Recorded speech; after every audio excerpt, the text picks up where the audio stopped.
Yo, Atlas speaking and welcome to part 22 of What If I Was Reincarnated in Naruto as a branch Hyuga and awakened the Tenseigan. Let the tale begin. Chapter 906 Defeating Sattorii. As Sattorii realized that it was being dragged out of the village, its struggle intensified as it tried to return to the village. Seeing this, Curoto frowned. Why is it trying to return to the village? Is it because Aoki gave it some kind of instruction? The Tenseigan, of course, has the power of controlling others. In the canon, Tonari used this ability of the Tenseigan to control Hinata. Considering that Aoki used the chakra of the giant Tenseigan of the Hyuga clan to release Sattori's seal from the box of bliss, it's not impossible that he gave such an instruction to Sattorii. This could be the only reason, otherwise, Sattorii wouldn't be so persistent to return to Konoha. Figuring out the reason, Curoto made up his mind. I can't allow it to return to the village. He tightened his grip around Sattorii and sped up. It didn't take long for Curoto to completely drag Sattorii out of Konoha and smash it into the forest in the distance. Boom! Rumble! The impact caused by the fall of Sattorii made the ground rumble as trees were crushed, and smoke and dust covered the sky. Konoha. As Curoto dragged Sattorii away from the village, the residents of Konoha finally breathed a temporary sigh of relief. However, the loud rumbling from a distance, the continuous violent shaking of the ground, as well as the roars of the monsters that still reached their ears, told them that a terrifying battle was occurring outside the village between Godame Hokage Hyuga Curoto and Sattorii. The result of this battle might even decide the fate of Konoha. If Curoto wins, Konoha will be saved. However, if Curoto loses, there is a very strong possibility that a major disaster will break out in Konoha because nobody seems to have the power to fight against Sattorii in the village, save for Curoto. Curoto-kun. I will do what you instructed me to do, and I trust in your strength. Therefore, you must defeat that thing and come back to me safely, thought Yui as she prayed for Curoto to win. Hokage-sama, you must win. The fate of Konoha depends on you, Hokage-sama. Kami-sama, please bless our Hokage-sama, he must not lose. The villagers who experienced the attack of the nine-tailed fox more than 11 years ago were reminded of that night's tragedy and prayed for Curoto's win. Tonight is very similar to that night, the only difference is that instead of the nine-tailed fox, the one attacking the village is the monster Sattorii. And instead of Yondaime Hokage Namake's Minato, the one defending the village is Godame Hokage Hyuga Curoto. Due to these similarities, many Konoha residents and shinobi are worried that even Godame Hokage might die while trying to seal the monster, just like Yondaime Hokage died while attempting to seal the nine-tailed fox. Feeling the shocks and explosions that did not stop, Tsunadeheim appeared worried. For the aftershocks to reach this far, Tsunadeheim tried to imagine how fierce the battle outside must be. Although she was not present on the night of the nine-tailed fox's attack, she also found a lot of similarities.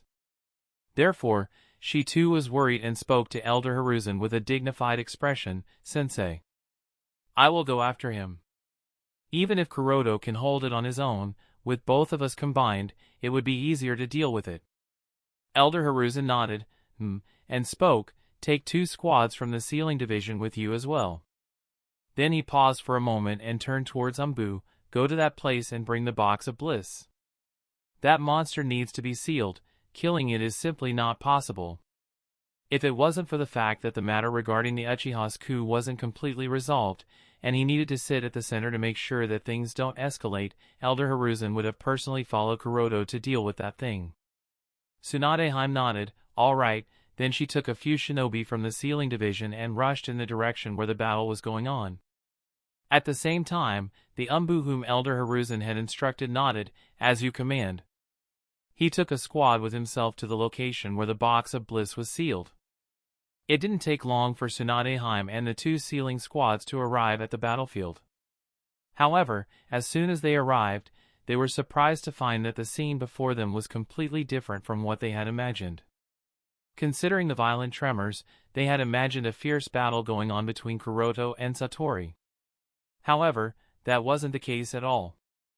At the center of the messy forest, Sattorii seemed to be bound by an eastern dragon-shaped creature that coiled around it, spewing out powerful chakra blasts at Sattorii, which caused repeated rumbling. Sattorii's roars that echoed from time to time appeared to be its wailing as it suffered under the attacks of the purple eastern dragon. Meanwhile, Curoto, wrapped in the same chakra cloak, was hovering in the sky, looking at everything transpiring below, including the miserable appearance of Sattorii, with an indifferent expression on his face. Seeing this scene, Tsunade and the others were taken aback. It seems to have been completely defeated. Great! Hokage-sama defeated this monster. The members of the Sealing Squad cheered in happiness. Of course, the arrival of Tsunade and the members of the Sealing Squad she brought didn't go unnoticed by Curoto. Great timing, he muttered as he flew down and landed beside them. Hokage-sama called the members of the Sealing Squad with respect and admiration. After witnessing Kuroto's strength, his actions, and his dedication to protecting Konoha, their initial respect turned into admiration.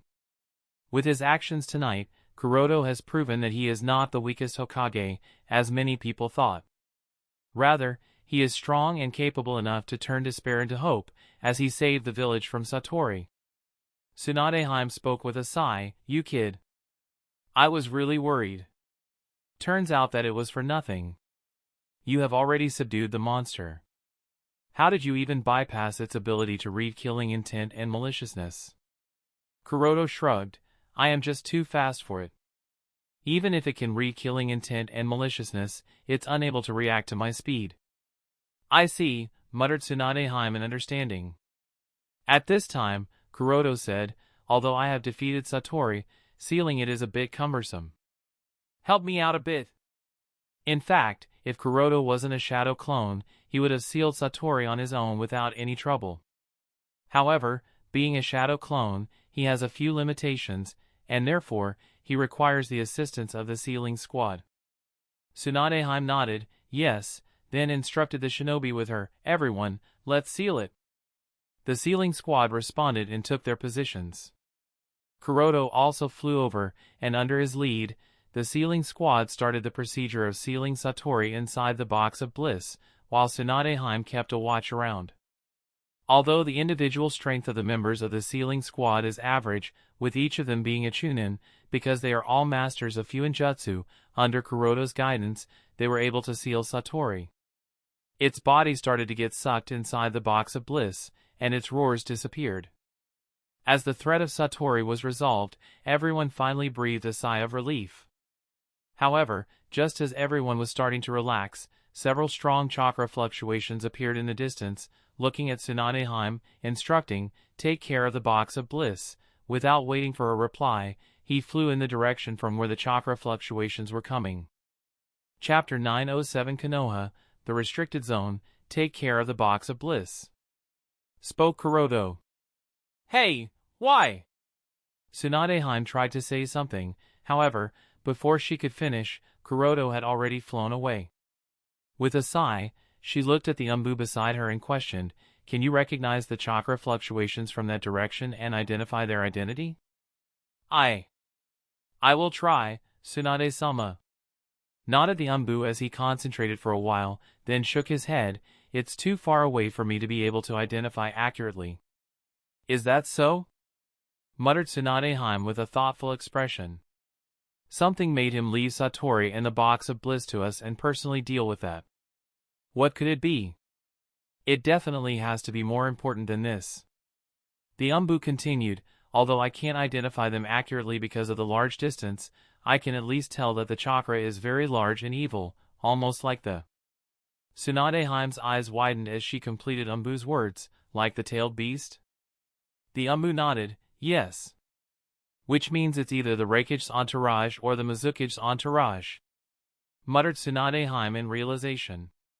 She continued, and considering how hurried he appeared, suddenly, her eyes widened, and her expression became alarmed as she instructed the umbu and the members of the sealing division around her, quickly seal this thing, there is a very strong possibility that we might have to confront the members of the Akatsuki organization.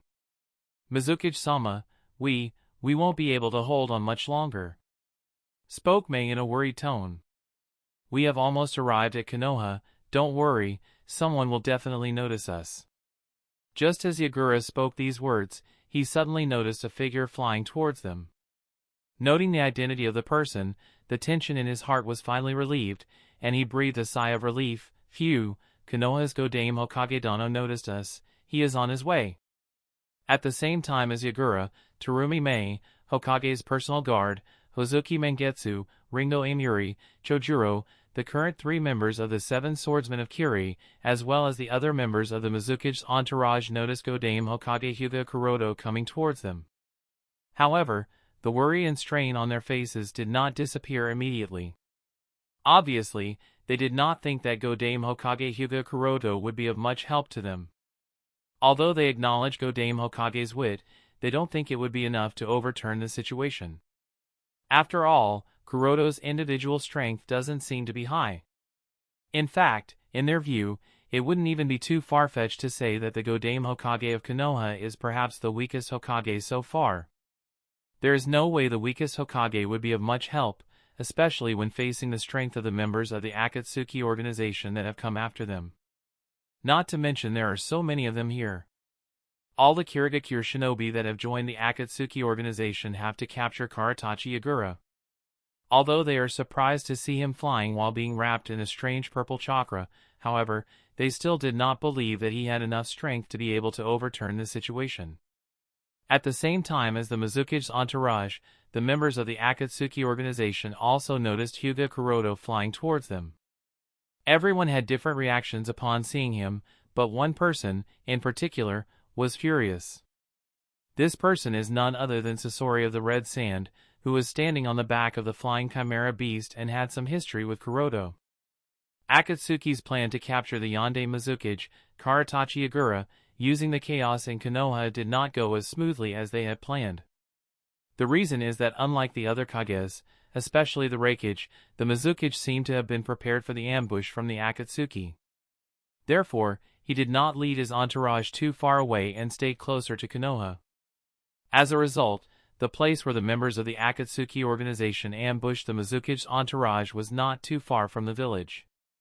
Additionally, the strength displayed not only by Karatachi Yagura but also by the other members of the Mizukage's entourage, Terumi Mei and Hozuki Mengetsu in particular, was beyond their expectations. Back when Madara was still controlling Kirigakure, the strength of neither of these two people was good enough. Of course, both of them were considered extremely talented, with Terumi Mei possessing 2 Kekkei Genkai, and Hozuki Mengetsu being referred to as the second coming of the demon, but it wasn't anything good enough to attract much attention. But in recent years, both of them seem to have surpassed the level of elite Jonin. Due to receiving the best resources for their cultivation as well as Karatachi Yagura's personal teaching, both of them are steadily stepping into the strength tier of Kage rank strength. Such rapid growth in strength has exceeded everyone's expectations.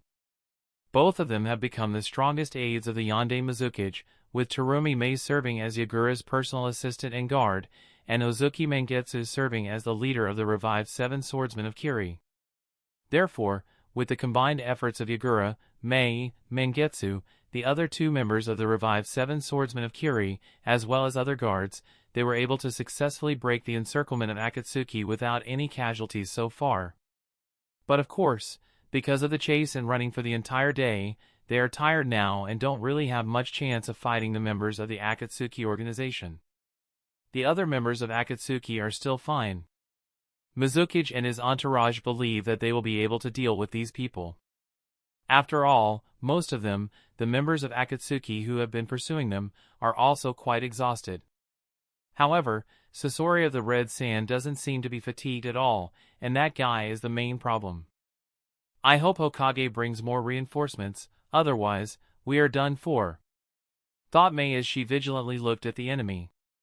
In a short while, Curoto, the shadow clone, who was still in the Ryumaku chakra mode, arrived.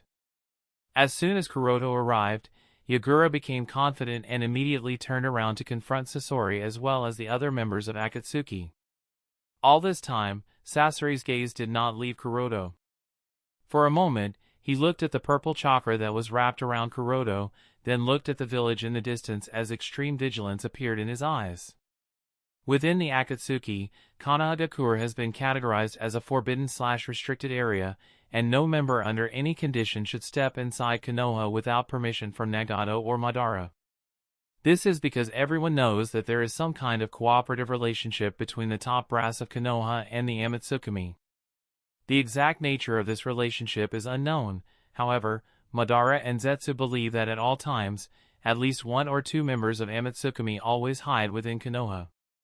If, in such circumstances, anyone from the Akatsuki were to approach Konoha, there is a very strong possibility that they will never leave Konoha in one piece. The result would either be death or capture. Knowing the degree of strength of all the members of Amatsukami, this assumption doesn't seem far-fetched. Therefore, Sasori appeared a little hesitant and afraid to get any closer to Konoha. Chapter 908 Retreat and Capture. Hovering in the sky, Curoto observed the identities of the members of the Akatsuki organization who were pursuing the Mizukage's entourage. Most of them were formerly shinobi of Kirigakure, with the sole exception of Sasori. Personally, Curoto didn't really feel the need to worry about the shinobi of Kirigakure because none of them had the strength to threaten him or Yagura. If Hoshigaki Kisame were here, then that might have been a bit problematic. He was able to defeat the Jinchuriki of 4 tails on his own without much effort in the canon, and he defeated the Jinchuriki of 5 tails when the Akatsuki organization attacked Iwagakure. So, he has the strength, and the title he earned, the tailless-tailed beast, is not without reason. However, Hoshigaki Kisame is not here. As for the others, like Juzo Biwa, Kagaya Takashi, Chinoike Majida, Kahayo, and Reihyo, Curoto didn't care too much. At best, these 5 have the strength of the League Jonin, but that's it, so they aren't really all that strong. Compared to these 5, Curoto paid more attention to the person who was standing on the back of the floating chimera beast. Sasori of the Red Sand. If there is anyone among these people who could put up a fight or threaten Yagura, it's this guy. Sasori has a lot of strong puppets, including the former patriarchs of the Yuki clan and the Kagaya clan, as well as Hiroku, who is standing beside Sasori. Among Sasori's puppet collection, Hiroku is undoubtedly the best and the strongest puppet. Under normal circumstances, once a person dies, even if they are turned into a puppet, the level of combat effectiveness they will be able to display would not be on the same level as when they were alive. However, Hiroku is a special case. Hiroku underwent the Kekkei Genkai absorption ritual. So even if he passed away and his consciousness disappeared, the chimera buds that he used still retain some consciousness even after his death. When Sasori turned Hiroku's body into a puppet, the chimera buds were able to act in tandem with Sasori's puppetry, allowing Sasori to bring out the best in Hiroku. This means that even if Hiroku is dead, he hasn't completely disappeared. Through Sasori's puppetry and the chimera buds residing in his body, he is still a threat. And Hiroku is also the primary reason why, despite the combined efforts of Yagura, Mei, and Mangetsu, the Mizukage's entourage was unable to defeat the members of the Akatsuki organization in a short time and had to retreat. At this time, Sasori withdrew his gaze from Konoha and looked at Curoto hovering in the air. His eyes became cold, and his expression turned gloomy as he said, "After more than 10 years, we are finally face to face." Hyuga Curoto! It was just a coincidence that the two shinobi encountered each other a decade ago and happened to have a short scuffle. Back then, their strength and reputation were completely different from what it is now. He hadn't joined the Akatsuki organization, and Curoto was only a chunin who was about to be disposed of by Shimura Danzo because of his relationship with the traitor Orochimaru. He had just started to work on human puppetry, while Curoto had just awakened the legendary Tenseigan. The two fought each other, and Curoto happened to take away his Sandaime Kazekage puppet. Sasori has not forgotten that grudge. The only reason he did not confront Hyuga Curoto for more than a decade was that he had no opportunity. The two of them never encountered each other, and there were more pressing matters for Sasori to focus on over his grudge. But now that they are finally facing each other. "Heh, I suppose you can say that." "Sasori," said Curoto with a chuckle. In reality, this is not their second encounter, and most certainly not after more than a decade. Over the years, the two of them have repeatedly encountered each other and fought against each other. But Sasori doesn't realize this because each time the two of them have encountered, Curoto was not using his real body. More than once, he fought Sasori while using the Suijin clone body. Another time, he was using the Tsukihai clone body when he joined the members of Akatsuki to witness Hiroku's ritual. In fact, their last encounter was less than a year ago. At that time, Curoto was using the Dojin clone's body and went to search for Shimura Danzo. Thinking of all the suffering Sasori had endured because of him, Curoto couldn't help but laugh. Curoto's laugh made Sasori's mood gloomier. He looked up and down as he noted the Hokage Hiyori Curoto was wearing under the purple chakra cloak. "Godame Hokage, huh," he spoke, "who would have thought that the little brat whom I could have crushed to death with little to no effort would grow up to this point and end up becoming the Hokage of the greatest shinobi village? What an irony." Curoto nodded. "Yeah, that is true. I suppose I should be grateful," he added with a smile, "though you are still the same as you were back then. Who would have thought that even after more than a decade, you don't seem to have made any progress, which is surprising, to say the least. I guess not everyone is as talented as I am, huh?"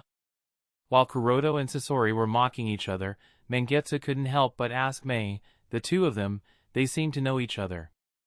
Mei nodded, yes, and added with a thoughtful expression, "It seems Sasori of the Red Sand has some sort of grudge against Godame Hokage, and the grudge is more than a decade old." At this time, Mangetsu noticed another anomaly. Perhaps Sasori is hesitant to fight Godame Hokage, otherwise, he wouldn't waste so much time. That is indeed possible. Although doubtful, she couldn't deny this possibility, and muttered, "Although he is angry, he is also cautious. Perhaps this is because of his grudge a decade ago. I guess he doesn't have a very good memory of their last encounter." It was surprising for her. If Hyuga Curoto could leave a shadow on someone like Sasori of the Red Sand more than a decade ago, she had to wonder about the kind of strength he had back then, and it wouldn't be a surprise if that strength had only grown over the years. Yet, Curoto was relatively less well known. Compared to his peers like Hatake Kakashi and Uchiha Shursui, Hyuga Curoto wasn't that feared or known in the shinobi world. Why? Whoosh! While Mei was looking at Curoto skeptically, suddenly, Tsunade Hime arrived at the battlefield. "Curoto, are you all right?" Without turning away from Sasori, Curoto replied lightly, "Yes, I am perfectly fine. Please check on Mizukage Dano and the others, and heal them." "On it," nodded Tsunade as she went to check up on Mizukage and his entourage. "Damn it, with Senju Tsunade here, it will be more difficult to fight them," thought Sasori. He is not afraid of Curoto, Tsunade, Yagura, Mei, or Mangetsu individually. He has no problem fighting even two of them at the same time. However, the possibility of them working together to fight him and the other members of the Akatsuki is troublesome. Curoto, Tsunade, Yagura, Mei, and Mangetsu make 5 Kage rank shinobi. Even if Mei and Mangetsu are not fully Kage rank, they are stronger than most elite jonins. Additionally, there are also the other 2 members of the 7 Swordsmen of Kiri, along with other Kirigakure shinobi. Moreover, Sasori couldn't ignore the possibility of more Konoha reinforcements coming their way during the battle. No matter how he thinks about it, he couldn't see a way for them to win or capture Yagura. Not to mention, if a member of Amatsukami ends up coming their way to aid the enemy, the chances of retreat might also disappear. Therefore, after a moment of contemplation, Sasori looked at the other members of Akatsuki and said, "This operation has failed. Retreat."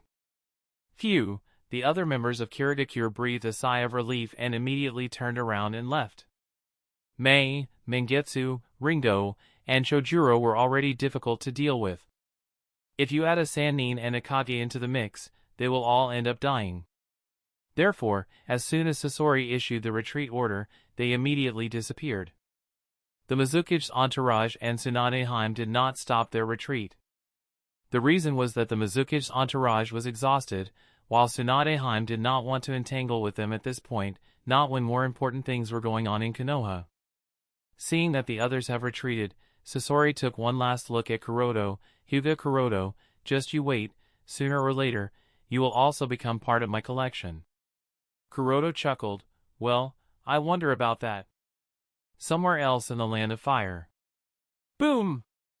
An explosion occurred as the Reikage, in his lightning chakra mode, punched the blue Susanoo with all his strength. The powerful impact, although it failed to completely shatter the defense of Susanoo, did leave some cracks and caused Susanoo to abruptly take a few steps back. Seeing that his attack failed to break through Susanoo, the Reikage roared furiously, "You bastard! Return my brother!" "Ha ha ha, take him away from me if you have the strength," said Madara with a chuckle. He had successfully captured the Jinchuriki of the Eight Tails.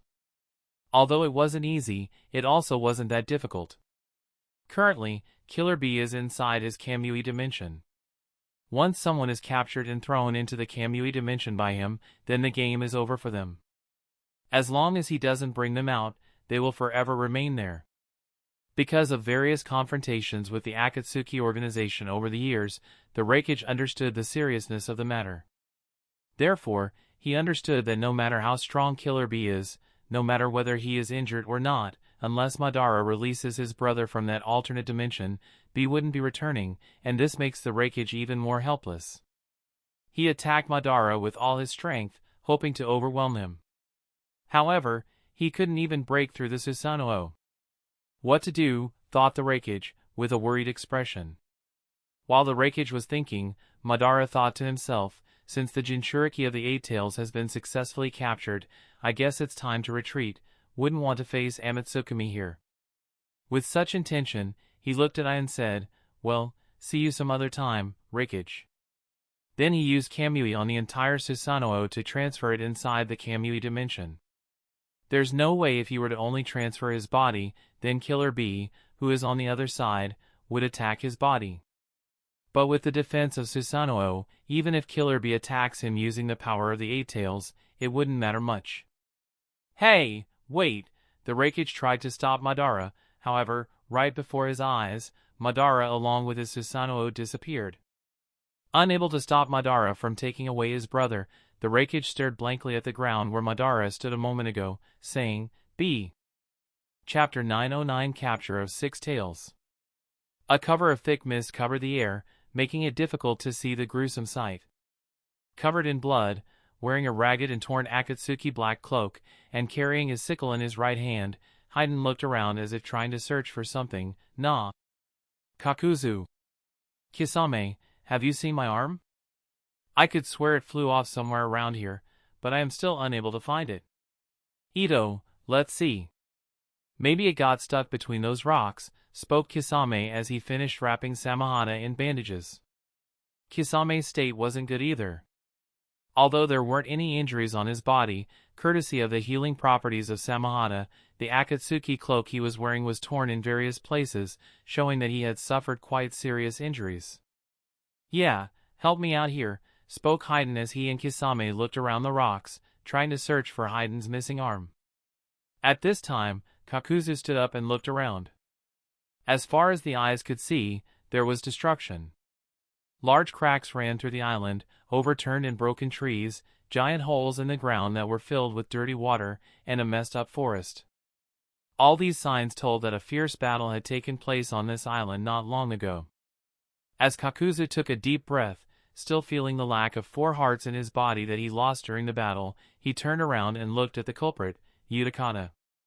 His body was nailed to a tree with a handful of kunai, and blood was dripping from his body, forming small puddles of blood on the ground. There were also several scars on his body that were visible through his torn clothes. Looking at his state, it would appear that he is dead, however, he is very much alive, just unconscious. "Didn't think that this guy would turn out to be such a handful," muttered Kakuzu with a sigh. He, Kisame, and Hyden worked together to fight him, and after a long and arduous battle, they finally managed to defeat him. If not for Kisame's unreasonable chakra healing, as well as Samahada's ability to eat chakra, Hyden's immortality, which is extremely difficult to deal with, and his unconventional power, perhaps they might have failed to defeat Utakata. The information we received about the Jinchuriki of Six Tails, it wasn't completely accurate. This guy's strength is not only top-notch, but he is also a perfect Jinchuriki.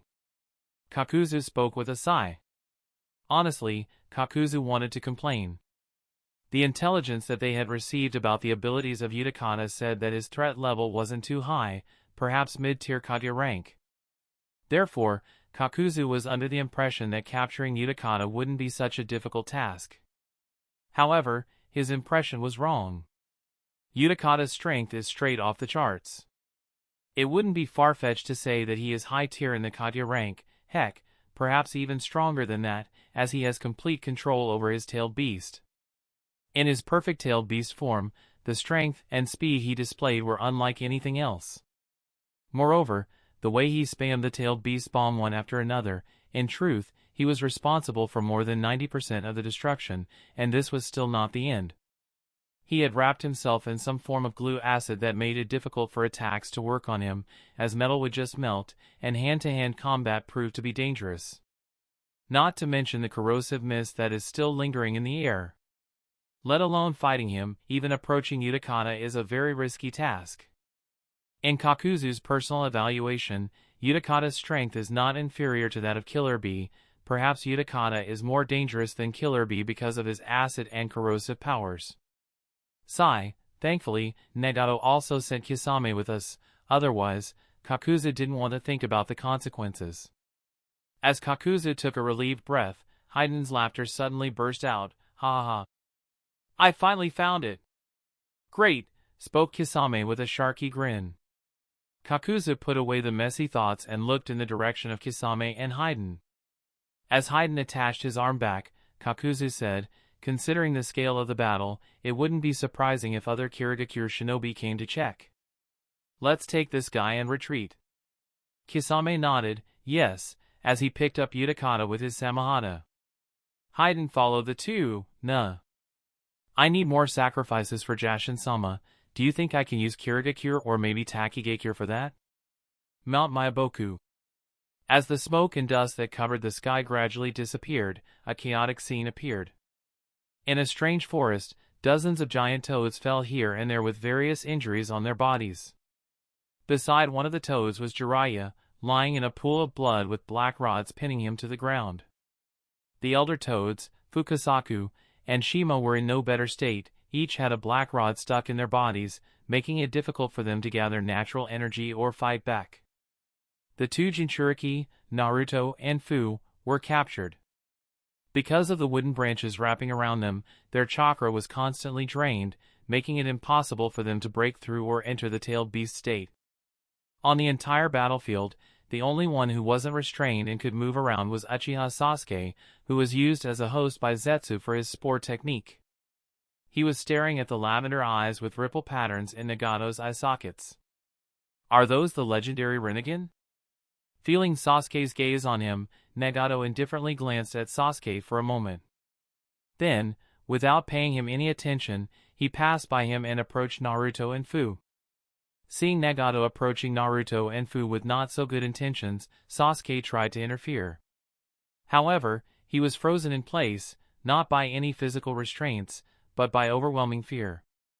He could move if he wanted to, yet fear and survival instincts paralyzed him, preventing even the slightest movement. Damn it! Move! Move! Damn it! How can you just watch Naruto and Fu being taken away? Sasuke screamed internally, desperately trying to intervene. However, despite his internal plea, his body remained immobilized by fear, trembling, and refusing to budge.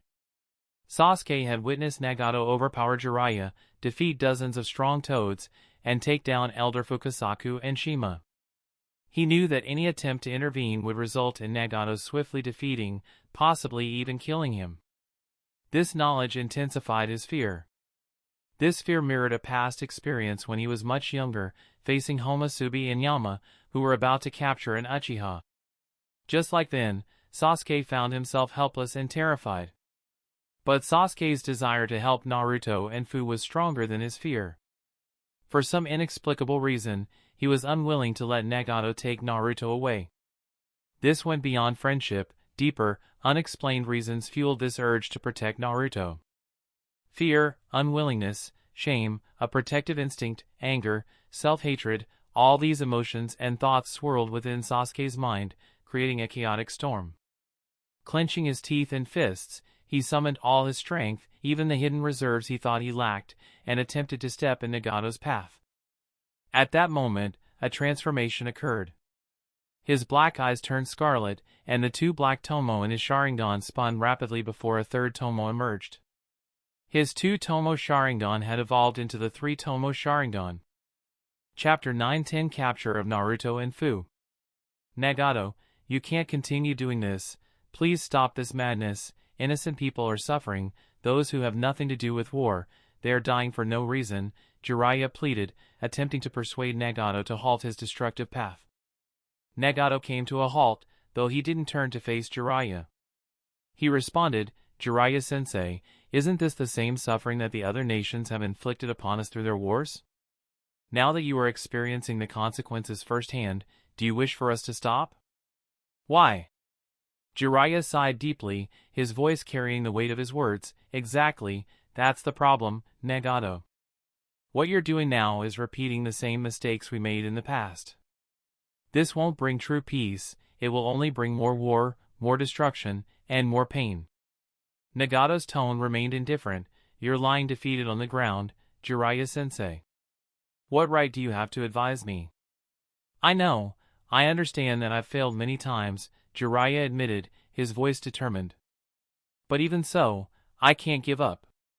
If there's even the slightest chance to change your path, I have to do everything I can to try. Nagato, you were born with the Rinnegan for a reason. There must be a purpose behind that dojutsu. While the child of the prophecy might have lost its meaning, I still believe that you have the potential to bring peace to the shinobi world.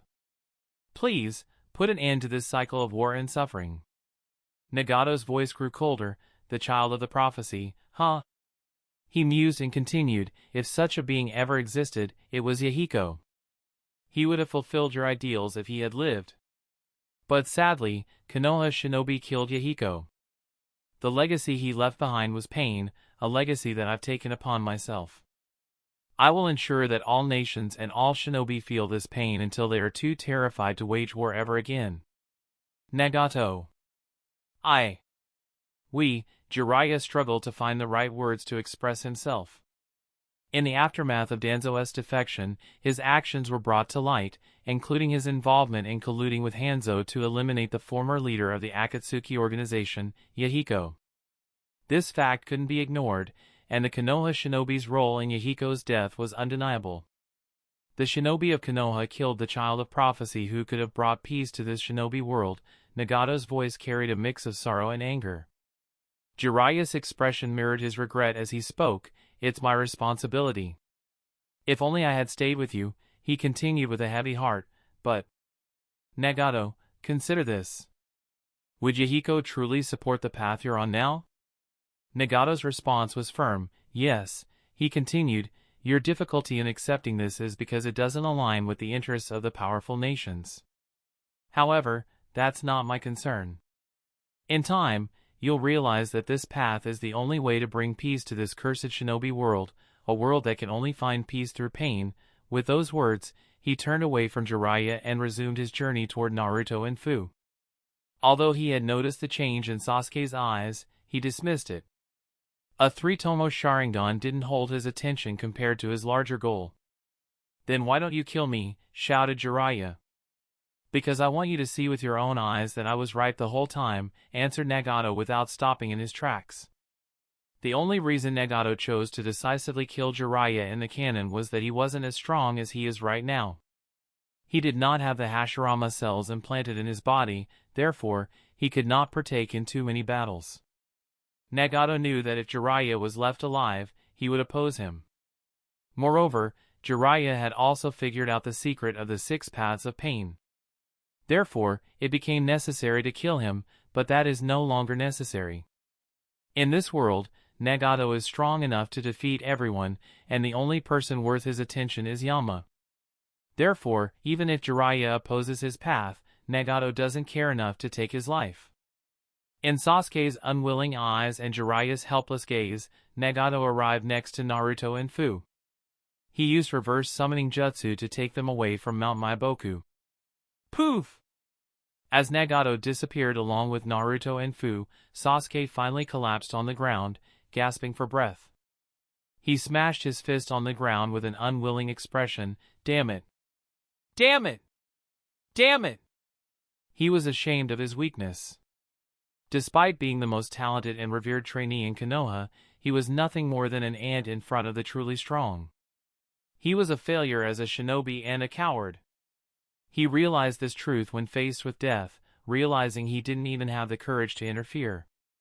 He couldn't forgive himself for being such a coward, and he couldn't forgive himself for letting Nagato capture Naruto and Fu. At that moment, Jiraiya spoke. Sasuke, now is not the time to curse ourselves for our weakness. We have to find a way to bring back Naruto and Fu. Sasuke froze, but... Jiraiya-sensei. Before Sasuke could finish, Jiraiya interrupted him and said, Sasuke, it's not wrong to be afraid. Being weak is not a crime either. These things are what make us human. However, we must have the guts to accept our weaknesses and then work hard to overcome them. Tell me, Sasuke, do you have the courage to accept your weakness and overcome it? Tears streamed down Sasuke's eyes as he nodded, yes. Jiraiya smiled, good, then continued, now that that's settled, we need to find a way to rescue Naruto and Fu. Sasuke clenched his fists and questioned, but how are we going to rescue them? Jiraiya said, first, help me take out these black rods. Only then can we devise a plan. Oh, yes, right on it, nodded Sasuke as he ran over to Jiraiya's side and helped him remove the black rods that restricted his movements. It wasn't easy, the black rods disrupted his chakra as soon as he touched them. However, he managed to take them out. Phew, that feels better, muttered Jiraiya as he recovered.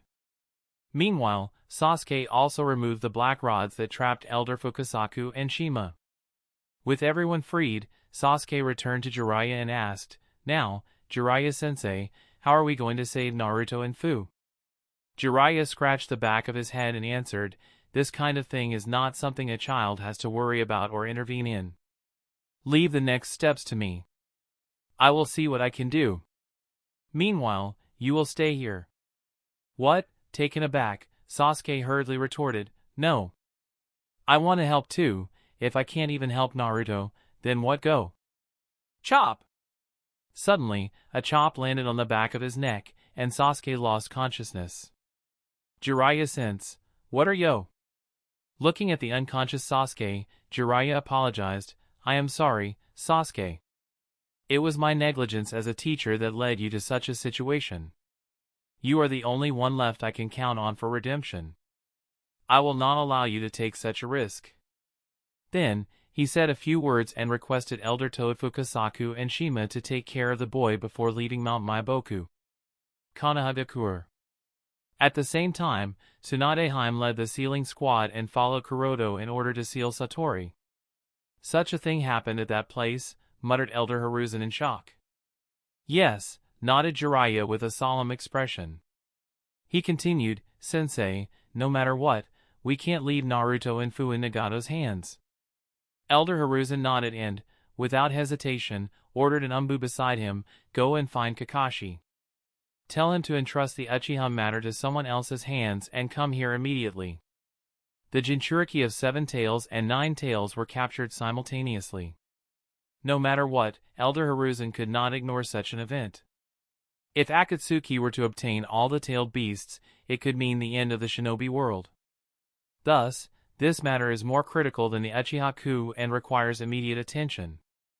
Therefore, without hesitation, Elder Hiruzen summoned Kakashi, who was responsible for handling the Uchiha clan should they leave the Uchiha district tonight, immediately. Whoosh! With a silver flash, Kakashi arrived beside Elder Hiruzen and Jiraiya. They swiftly explained the entire situation to him. We don't know where Nagato has taken Naruto and Fu, Kakashi, now only you are capable of finding and rescuing them. I understand, nodded Kakashi, comprehending the severity of the situation. Even if he couldn't save both of them, he had to ensure he brought back Naruto. To Kakashi, Naruto was not only the Jinchuriki of the 9 tails but also the son of his sensei. As Kakashi prepared to leave, Jiraiya instructed, be careful. Nagato seems to have become stronger than he was before. You will only have one chance to use the element of surprise. Do not let it go to waste. Yes, I will be careful, smiled Kakashi as he disappeared in a silver flash. Chapter 911 A Rescue Attempt. By the side of a small stream in the Land of Fire, Conan used her paper ninjutsu to wrap the unconscious Naruto and Fu like mummies, and then telekinetically controlled them into the air. Once she was done sealing the two Jinchuriki, she turned to Nagato. All right, with this, they won't be able to break free. Let's go. Nagato nodded lightly. The two proceeded to leave for the new base of the Akatsuki organization. Whoosh! Just as the two founding members of the Akatsuki organization had started to walk, suddenly, there was a silver flash. As the silver flash disappeared, a shinobi landed between the two floating Jinchuriki. This is none other than Hatake Kakashi. Due to Curoto's warning in regard to the chances of the Akatsuki organization making their move and attempting to capture the Jinchuriki amidst the chaos caused by the Uchiha clan's coup, Naruto and Fu were sent to Mount Myoboku to avert this potential crisis. However, Curoto remained unconvinced by this and instructed Kakashi to place a flying Raijin mark on both Naruto and Fu so that even if they are taken away, they can be rescued. This was the very reason Elder Hiruzen had specifically instructed Kakashi to retrieve Naruto and Fu. Although Kakashi's sudden appearance took aback Nagato and Conan, they responded swiftly, "It's Hatake Kakashi." Conan immediately took control of both Jinchuriki's bodies and attempted to move them away from Kakashi. Meanwhile, Nagato raised his arm towards Kakashi. While the two members of the Akatsuki took active measures to prevent Kakashi from taking them away, the two Jinchuriki, Kakashi, who had just arrived, was a little confused and tried to understand the situation. Both Jinchuriki were covered in papers, making it difficult to identify who was Naruto and who was Fu. Additionally, Nagato and Conan reacted to his arrival, leaving him with limited time. He chose the one closest to him and pressed his hand on it. Whoosh! Instantly, one of the paper-covered Jinchuriki disappeared in a silver flash. Kakashi, after sending away one of Konoha's Jinchuriki, turned around and rushed toward the second one. Just as he was about to touch the second Jinchuriki, Nagato's cold voice echoed, "Shinra Tensei." A tremendous repulsive force acted on him, sending him flying. Boom! The repulsive force was so potent that Kakashi was launched out like a cannonball. He plowed through several large trees one after another, creating a dust cloud that stretched for hundreds of meters through the once quiet forest. "It seems we were a bit careless," Nagato muttered as he noticed the absence of one of the two Jinchuriki. He hadn't considered that Konoha would mark the Jinchuriki with the flying Raijin mark. His carelessness led to one of the captured Jinchuriki being rescued by Hatake Kakashi. Such a mistake was intolerable for him. He couldn't allow Kakashi to retrieve the other Jinchuriki either. Letting that happen would render tonight's efforts in vain. He didn't know when he would get such a favorable opportunity again. Immediately, he set his sights on the second Jinchuriki and employed one of his limbo clones to shield it. With the limbo clone protecting the Jinchuriki, Nagato was certain that no one in the shinobi world, except Yama, could take it away from him. He patiently awaited Kakashi's move. Crack! Suddenly, the ground beneath his feet cracked as a lightning-covered Kakashi burst forth and launched an attack on Nagato. Chi-ir! Faced with Kakashi's assault, Nagato didn't evade. Instead, he caught Kakashi by the neck and absorbed the lightning enveloping him, asserting, "Futile." "Maybe," Kakashi mumbled, then smiled, "or maybe not." Abruptly, his form transformed into lightning, and he lunged at Nagato. However, it wasn't the genuine Hatake Kakashi, it was a lightning clone. Zzzzzzz. Nevertheless, the lightning failed to produce its intended effect, as Nagato absorbed all of it, rendering it seemingly non-existent. Poof! Poof! As the dazzling light faded, a sudden explosion occurred. A smoke bomb burst, releasing a cloud of smoke that enveloped the surroundings, obstructing everyone's view. Whoosh! Utilizing the cover of the smoke, the real Kakashi materialized beside the Jinchuriki, attempting to retrieve the second one. Successfully done, Kakashi thought, a glimmer of joy in his eyes as he activated the flying Raijin mark. A silver flash emerged. Whoosh! However, before he could revel in his success, an unexpected turn of events unfolded, prompting him to exclaim, "This? Phew, if I had been just a moment later, he would have rescued the second one as well," Conan murmured. In the brief moment when Kakashi was about to activate the flying Raijin, Conan swiftly deployed her papers to create multiple layers between Kakashi and the Jinchuriki. As a result, what vanished was not the Jinchuriki themselves, but the papers that covered them.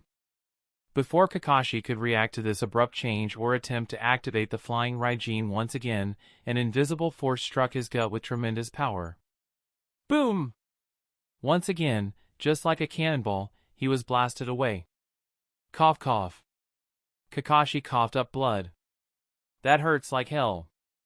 If I'm hit by another of those attacks, I'm surely dead, he muttered as he rose and looked toward Nagato, Conan, and the Jinchuriki they were safeguarding. In his previous attempt to retrieve the second Jinchuriki, Kakashi had inadvertently sent away Conan's paper creation. A small gap appeared in the papers that had covered the Jinchuriki. Kakashi could now identify the individual, and his expression darkened. This one is Naruto. Which means the one I sent before was Fu. Chapter 912, A Failed Rescue Attempt. This one is Naruto. So, the one I sent before was Fu. Kakashi muttered with a troubled expression. Due to the considerable distance between Konoha and their current location, both Naruto and Fu being wrapped in paper, and the limited time available, Kakashi lacked the opportunity to individually identify Naruto and Fu. As a result, he chose to send the Jinchuriki who was closer to him first. Naturally, Kakashi had arrived with the intent of retrieving both Jinchuriki. However, if he couldn't manage to rescue both, he would prioritize Naruto over Fu. Naruto held a unique position, not just as Konoha's Jinchuriki but also as the son of Kakashi's sensei. This connection meant Kakashi had a special affection for Naruto. This sentiment had led Kakashi to hope that the Jinchuriki he had sent to Konoha earlier was Naruto. Unfortunately, that wasn't the case. The one he had sent earlier turned out to be Fu, not Naruto. Now, how do I retrieve Naruto? Kakashi pondered as he focused on the floating figure of Naruto behind Nagato. On the opposite side, Nagato also fixed his gaze on Kakashi. You're employing the flying Raijin jutsu, correct? He inquired, adding, it's rather surprising to witness this jutsu in action. Undoubtedly, it's an intricate ninjutsu, and you've mastered it quite well. You did manage to utilize the element of surprise to retrieve one of the Jinchuriki. However, if you believe that same approach will succeed again, you're mistaken. Kakashi gritted his teeth and retorted, it doesn't matter what you believe. Nonetheless, I won't allow any harm to befall Naruto. Do your best, but you won't be taking him away, Nagato replied in a flat tone, as if stating an inevitable outcome. Kakashi didn't engage in further argument. Instead, he lowered his center of gravity, ready to initiate a fresh attempt to rescue Naruto. He understood well that the element of surprise he had employed earlier represented his best opportunity to save both Jinchuriki. However, he had managed to save only one. Now that Nagato was alert, the task of rescuing Naruto had become exceedingly challenging. Yet, regardless of the difficulty, as long as even a slender chance remained, Kakashi wouldn't relinquish his efforts to save Naruto. What about the possibility of dying? Kakashi wasn't overly concerned. Despite mentioning that another one of those attacks might be lethal, it was a touch of exaggeration. While it caused excruciating pain, it wasn't enough to end him with just 2 or 3 strikes. His body was significantly robust due to his training in flying Raijin and 8 inner gates. He could withstand at least a dozen or so of those attacks. With this strength, Kakashi didn't believe he would meet an easy death. He decided to take the chance, realizing he had nothing to lose except some chakra. In the worst case, he'd retreat without success. As Kakashi resolved to proceed and assumed his stance, Conan, who had been silent, raised her hand.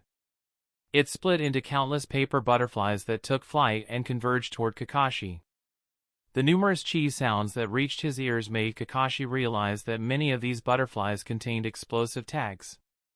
Recognizing the danger, Kakashi swiftly weaved hand signs and slammed both his hands onto the ground. Earth-style barrier, Earth Dome Prison.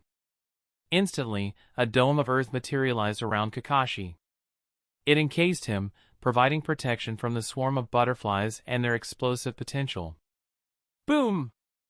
Boom! Boom! As the swarm of butterflies collided with Kakashi's Earth Dome prison, a series of explosions reverberated, generating rumbling noises that etched cracks upon cracks onto the Earth Dome prison. However, the Earth Dome prison continually regenerated itself, fueled by the chakra it absorbed from Kakashi. Utilizing the cover of the explosions and the protective barrier of the Earth Dome prison, Kakashi once again triggered the flying Raijin. With a silver flash, he materialized directly beside Naruto. Yet, just as he was about to touch and extract Naruto, wooden stakes erupted from Naruto's body, ensnaring him. Shit! Caught off guard by the sudden emergence of wooden stakes from Naruto's form, Kakashi attempted to sever them using his kunai. However, no matter how many he cut, the stakes displayed no inclination to halt. Soon, the stakes accelerated their growth, entwining Kakashi in their grip, constricting him and draining his chakra. Damn it! Kakashi's thoughts resonated as he forcibly activated the flying Raijin, vanishing to create distance between himself and Naruto. As Kakashi retreated, Naruto hurtled toward Nagato. Without dedicating much attention to Kakashi, Nagato pinpointed the location of the flying Raijin seal on Naruto's body. He then employed a Fuinjutsu technique to seal it, rendering it impossible for Kakashi to reappear beside Naruto. Noting this development, Kakashi found himself in a helpless predicament. Now what? Despite the brief confrontation, Kakashi had employed an array of tactics to rescue Naruto. These efforts had depleted a significant portion of his chakra. From his initial journey from Konoha to employing a lightning clone, followed by the use of flying Raijin to send food to Konoha, and then attempting to use flying Raijin to send Naruto as well, resulting in the transport of only a few papers, the consumed chakra couldn't be swiftly replenished. Moreover, he had employed the Earth Dome prison to shield himself. This didn't even take into account the chakra absorbed by the wooden stakes that had sprouted from Naruto's body. While he still possessed ample chakra for a few more rounds, considering that Nagato had sealed the flying Raijin on Naruto's body, the likelihood of successfully rescuing Naruto now appeared insurmountably slim. Kakashi's determination to rescue Naruto, even if it meant sacrificing himself, remained unwavering. However, the possibility of achieving this goal amidst Nagato and Conan's vigilant watch appeared exceedingly slim. Kakashi's role as the Hokage's hand and the specific order given by Elder Hiruzen forbade him from squandering his life in vain. Furthermore, the unresolved Uchiha clan coup further constrained Kakashi's capacity to expend his life recklessly. Though the notion was agonizing and unacceptable, Kakashi recognized the need to withdraw. "We'll need to devise an alternative plan to save Naruto," he thought. With this resolve, he once again regarded Nagato, Conan, and the unconscious Naruto. He activated his flying Raijin jutsu and vanished in a silver flash. Nagato didn't see fit to impede Kakashi's retreat. As Kakashi withdrew, Nagato picked up Naruto and turned to Conan. "Let's depart." Conan nodded, yes. And the two left for the new base of Akatsuki. Chapter 913, Let's Not Abandon Hope. Kanahagakure, on the rooftop of the Hokage building. In haste, an ANBU squad worked to unravel the papers wrapped around the figure that suddenly appeared. As they labored, figures of authority including Elder Hiruzen, Elder Koharu, Jiraiya, Tsunadeheim, and Curoto, Shadow Clone, gathered. They directed their solemn gazes toward the kunai that had been firmly embedded into the ground. Whoosh! Abruptly, another silver flash pierced the air, much like the previous occurrence. However, unlike the previous occurrence, this time several parchments manifested out of nothingness and descended beside the kunai. Tsunadeheim stepped forward and retrieved the pieces of paper. Her brow furrowed with a tinge of confusion as she found them to be ordinary sheets, devoid of any distinct features. With a faint sigh, she muttered, "It appears that the element of surprise worked only once." Jiraiya concurred with a nod. Nagato must have reacted to Kakashi's sudden arrival, and these papers likely belong to Conan. It seems she is also with him. The countenance of Elder Hiruzen grew graver. This is going to be much more difficult than we could have hoped for. The longer the rescue attempt drags on, the more difficult it will be for Kakashi. The fact that Kakashi failed to rescue both Jinchuriki at the same time already made them realize that perhaps he won't be able to rescue the second Jinchuriki. And now that these pieces of paper arrived instead of Naruto, everyone understood that even for Kakashi, it wouldn't be possible to bring back Naruto from Nagato's hand. Even if Kakashi has mastered the flying Raijin, in front of the bearer of Rinnegan and the user of Wood Style, it's impossible for Kakashi to do anything after the element of surprise is used. Standing beside Elder Hiruzen, Curoto was silent. However, there was a clear displeased expression on his face. The very reason he sent Naruto and Fu to Mount Myoboku was to protect them from the Akatsuki organization. He never expected that Nagato would reach that mysterious place using such a method. And it's not just Naruto and Fu, Yagura was attacked as well. Nagato appeared at Mount Myoboku in order to capture Naruto and Fu. The papers binding Fu suggested Conan's involvement in their capture as well. Additionally, Sasori and 5 Kirigakure shinobi targeted Mizukage's entourage and attempted to capture Karatachi Yagura. With a considerable number of Akatsuki members remaining, including Obito, Kakuzu, Kisame, and Haiden, it's highly likely that the remaining Jinchuriki, Killer Bee, and Utakata have also been targeted simultaneously. Sigh, I doubt either of those two will manage to escape, thought Curoto with a sigh. Obito's broken powers are so overwhelming and difficult to deal with that even if both Killer Bee and Utakata, and perhaps all the Jinchuriki combined, were to confront him, they'd likely be unable to defeat him. Escaping his grasp is equally challenging. Once ensnared by Kamui, their fate would be sealed. Given this, Obito likely succeeded in capturing his target, regardless of which Jinchuriki it was. The trio of Kisame, Kakuzu, and Haiden holds a potent combined strength as well. Once Haiden gains access to a target's blood, their chances are grim. Consequently, the likelihood of either Killer Bee or Utakata evading capture appears exceedingly slim. Taking Killer Bee and Utakata into account, Akatsuki has already secured 5 Jinchuriki. If Kakashi's endeavor to rescue Naruto falters, that tally will reach 6, a big reason to worry. As Kuroto's worry increased, suddenly, there was another silver flash, and a figure appeared before everyone. Whoosh! The figure that materialized wasn't Naruto, the one everyone had hoped to see. Instead, it was Kakashi, his face showing signs of fatigue. Jiraiya took a step forward, urgency in his voice. Kakashi, where's Naruto? Kakashi's response was a somber shake of his head. The mission failed. Kakashi, with his mastery of the flying Raijin, represented the final beacon of hope for rescuing the 2 Jinchuriki, yet he failed. His failure underscored the grim reality: there seemed to be no remaining avenue for rescuing Naruto. No one bore blame for Naruto's capture. Neither Curoto, who had suggested sending Naruto and Fu to Mount Myoboku, nor Jiraiya, who had valiantly tried to safeguard them, and certainly not Kakashi, whose attempt to rescue Naruto had come up short. Had Curoto not proposed to send the 2 Jinchuriki to Mount Myoboku and instead concealed them within Konoha's confines, the consequences could have been catastrophic for the village, as Nagato would have appeared inside Konoha. Jiraiya's inability to shield Naruto and Fu from capture wasn't something he could be faulted for either. The chasm in strength between them and Nagato is too vast. In the entire shinobi realm, only Yama possessed the capability to challenge Nagato. Kakashi's failure to rescue Naruto wasn't a point of blame either. Merely rescuing Fu alone was a commendable achievement that surpassed expectations. Elder Hiruzen's sigh captured the sentiment of uncertainty. What to do now? Even his decades of experience couldn't provide a clear course of action in this perplexing situation. At that moment, Curoto turned to Kakashi with a probing question. Kakashi, your swift retreat suggests that Nagato sealed Naruto's flying Raijin mark, correct? Kakashi affirmed with a nod. You're correct, he confirmed, then added, I can no longer determine Naruto's location. Curoto's thoughtful expression deepened as he raised a new query.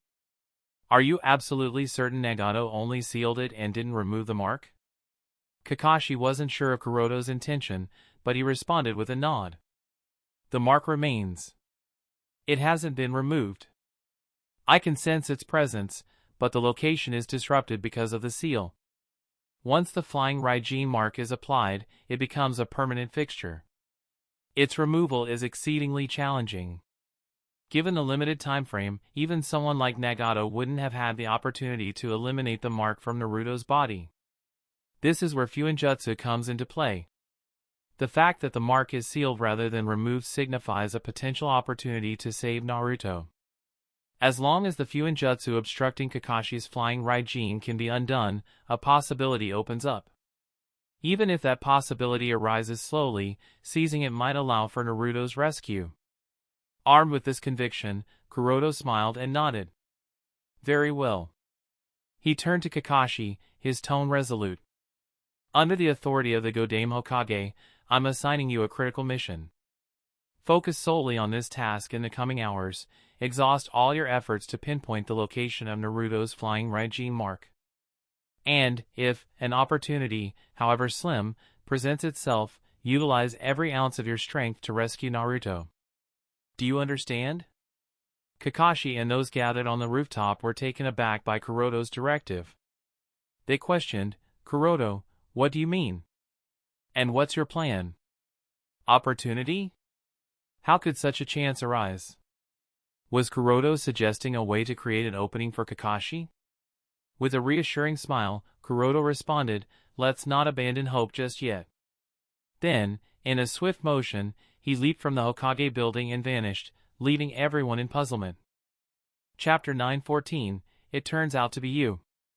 In an unfamiliar forest, two figures darted through the surroundings, one leading and the other trailing slightly behind. Like ethereal apparitions, they weaved in and out of sight with astonishing speed. These two were the individuals who recently departed Konohagakure in haste. The one in the forefront was none other than the puppet under the control of Hyuga Aoki. Presently, he raced forward in a state of panic. Close behind, in determined pursuit, was Curoto. It seemed that Aoki's encounter with Itachi's Tsukuyomi had inflicted a severe wound upon his soul. Throughout their journey, he showed no restraint in expending his chakra. He pushed himself to continually escalate his speed. At such an incredible pace, traversing an entire country within an hour or two wasn't beyond the realm of possibility. Ordinary shinobi would struggle to perceive Aoki's movements, let alone keep up with him. Even Kage-rank ninjas would find it challenging to track him. Yet, for Curoto, this wasn't a daunting feat. He managed to closely follow Aoki, maintaining a secure and consistent distance, even without relying on the Tenseigan chakra mode. Whoosh! Whoosh! Taking another graceful leap, Curoto landed gently on a sturdy tree branch. He paused, allowing himself a moment to catch his breath, all the while analyzing the trajectory of Aoki's flight. Having meticulously tracked Aoki's movements westward across the land of fire, Curoto's deduction took shape: it's either the land of grass or the land of rain. Having reached this reasoned conclusion, Curoto didn't waste time. He vanished once again, seamlessly resuming his pursuit of Aoki. Curoto's concerns about whether Aoki was aware of his presence had become irrelevant. Curoto was resolute in his mission. Aoki's potential awareness or indifference didn't sway him. Curoto knew that even if Aoki had detected someone tracking and following him from the moment he departed Konoha, it wouldn't alter Aoki's course. He would still return to his base. Aoki's formidable strength and the urgency of restoring his soul left no room for concern over being trailed. The threat of his soul's imminent collapse overshadowed any other considerations. His sole priority was the preservation of his life. And so, this duet of pursuit continued, the two figures weaving through the terrain until they arrived at the border of the land of fire. Pitter-patter. A soft, rhythmic patter of water droplets hitting the ground filled the air, announcing their arrival in the land of rain. So, it's the land of rain, Curoto mused, his words almost blending with the cascade of droplets. Strangely, despite the rain, his attire remained dry. An imperceptible layer, suffused with chakra, enveloped him, halting the droplets in their descent. Before they could reach his clothing, they vaporized, absorbed by the protective barrier. Navigating the rain-soaked terrain of the Land of Rain posed challenges for tracking, but Curoto's persistence held firm. Soon, the duo found themselves in a remote and secluded forest within the region. Superficially, this forest resembled any other in the Land of Rain. However, Curoto's Byakugan afforded him insights beyond the ordinary.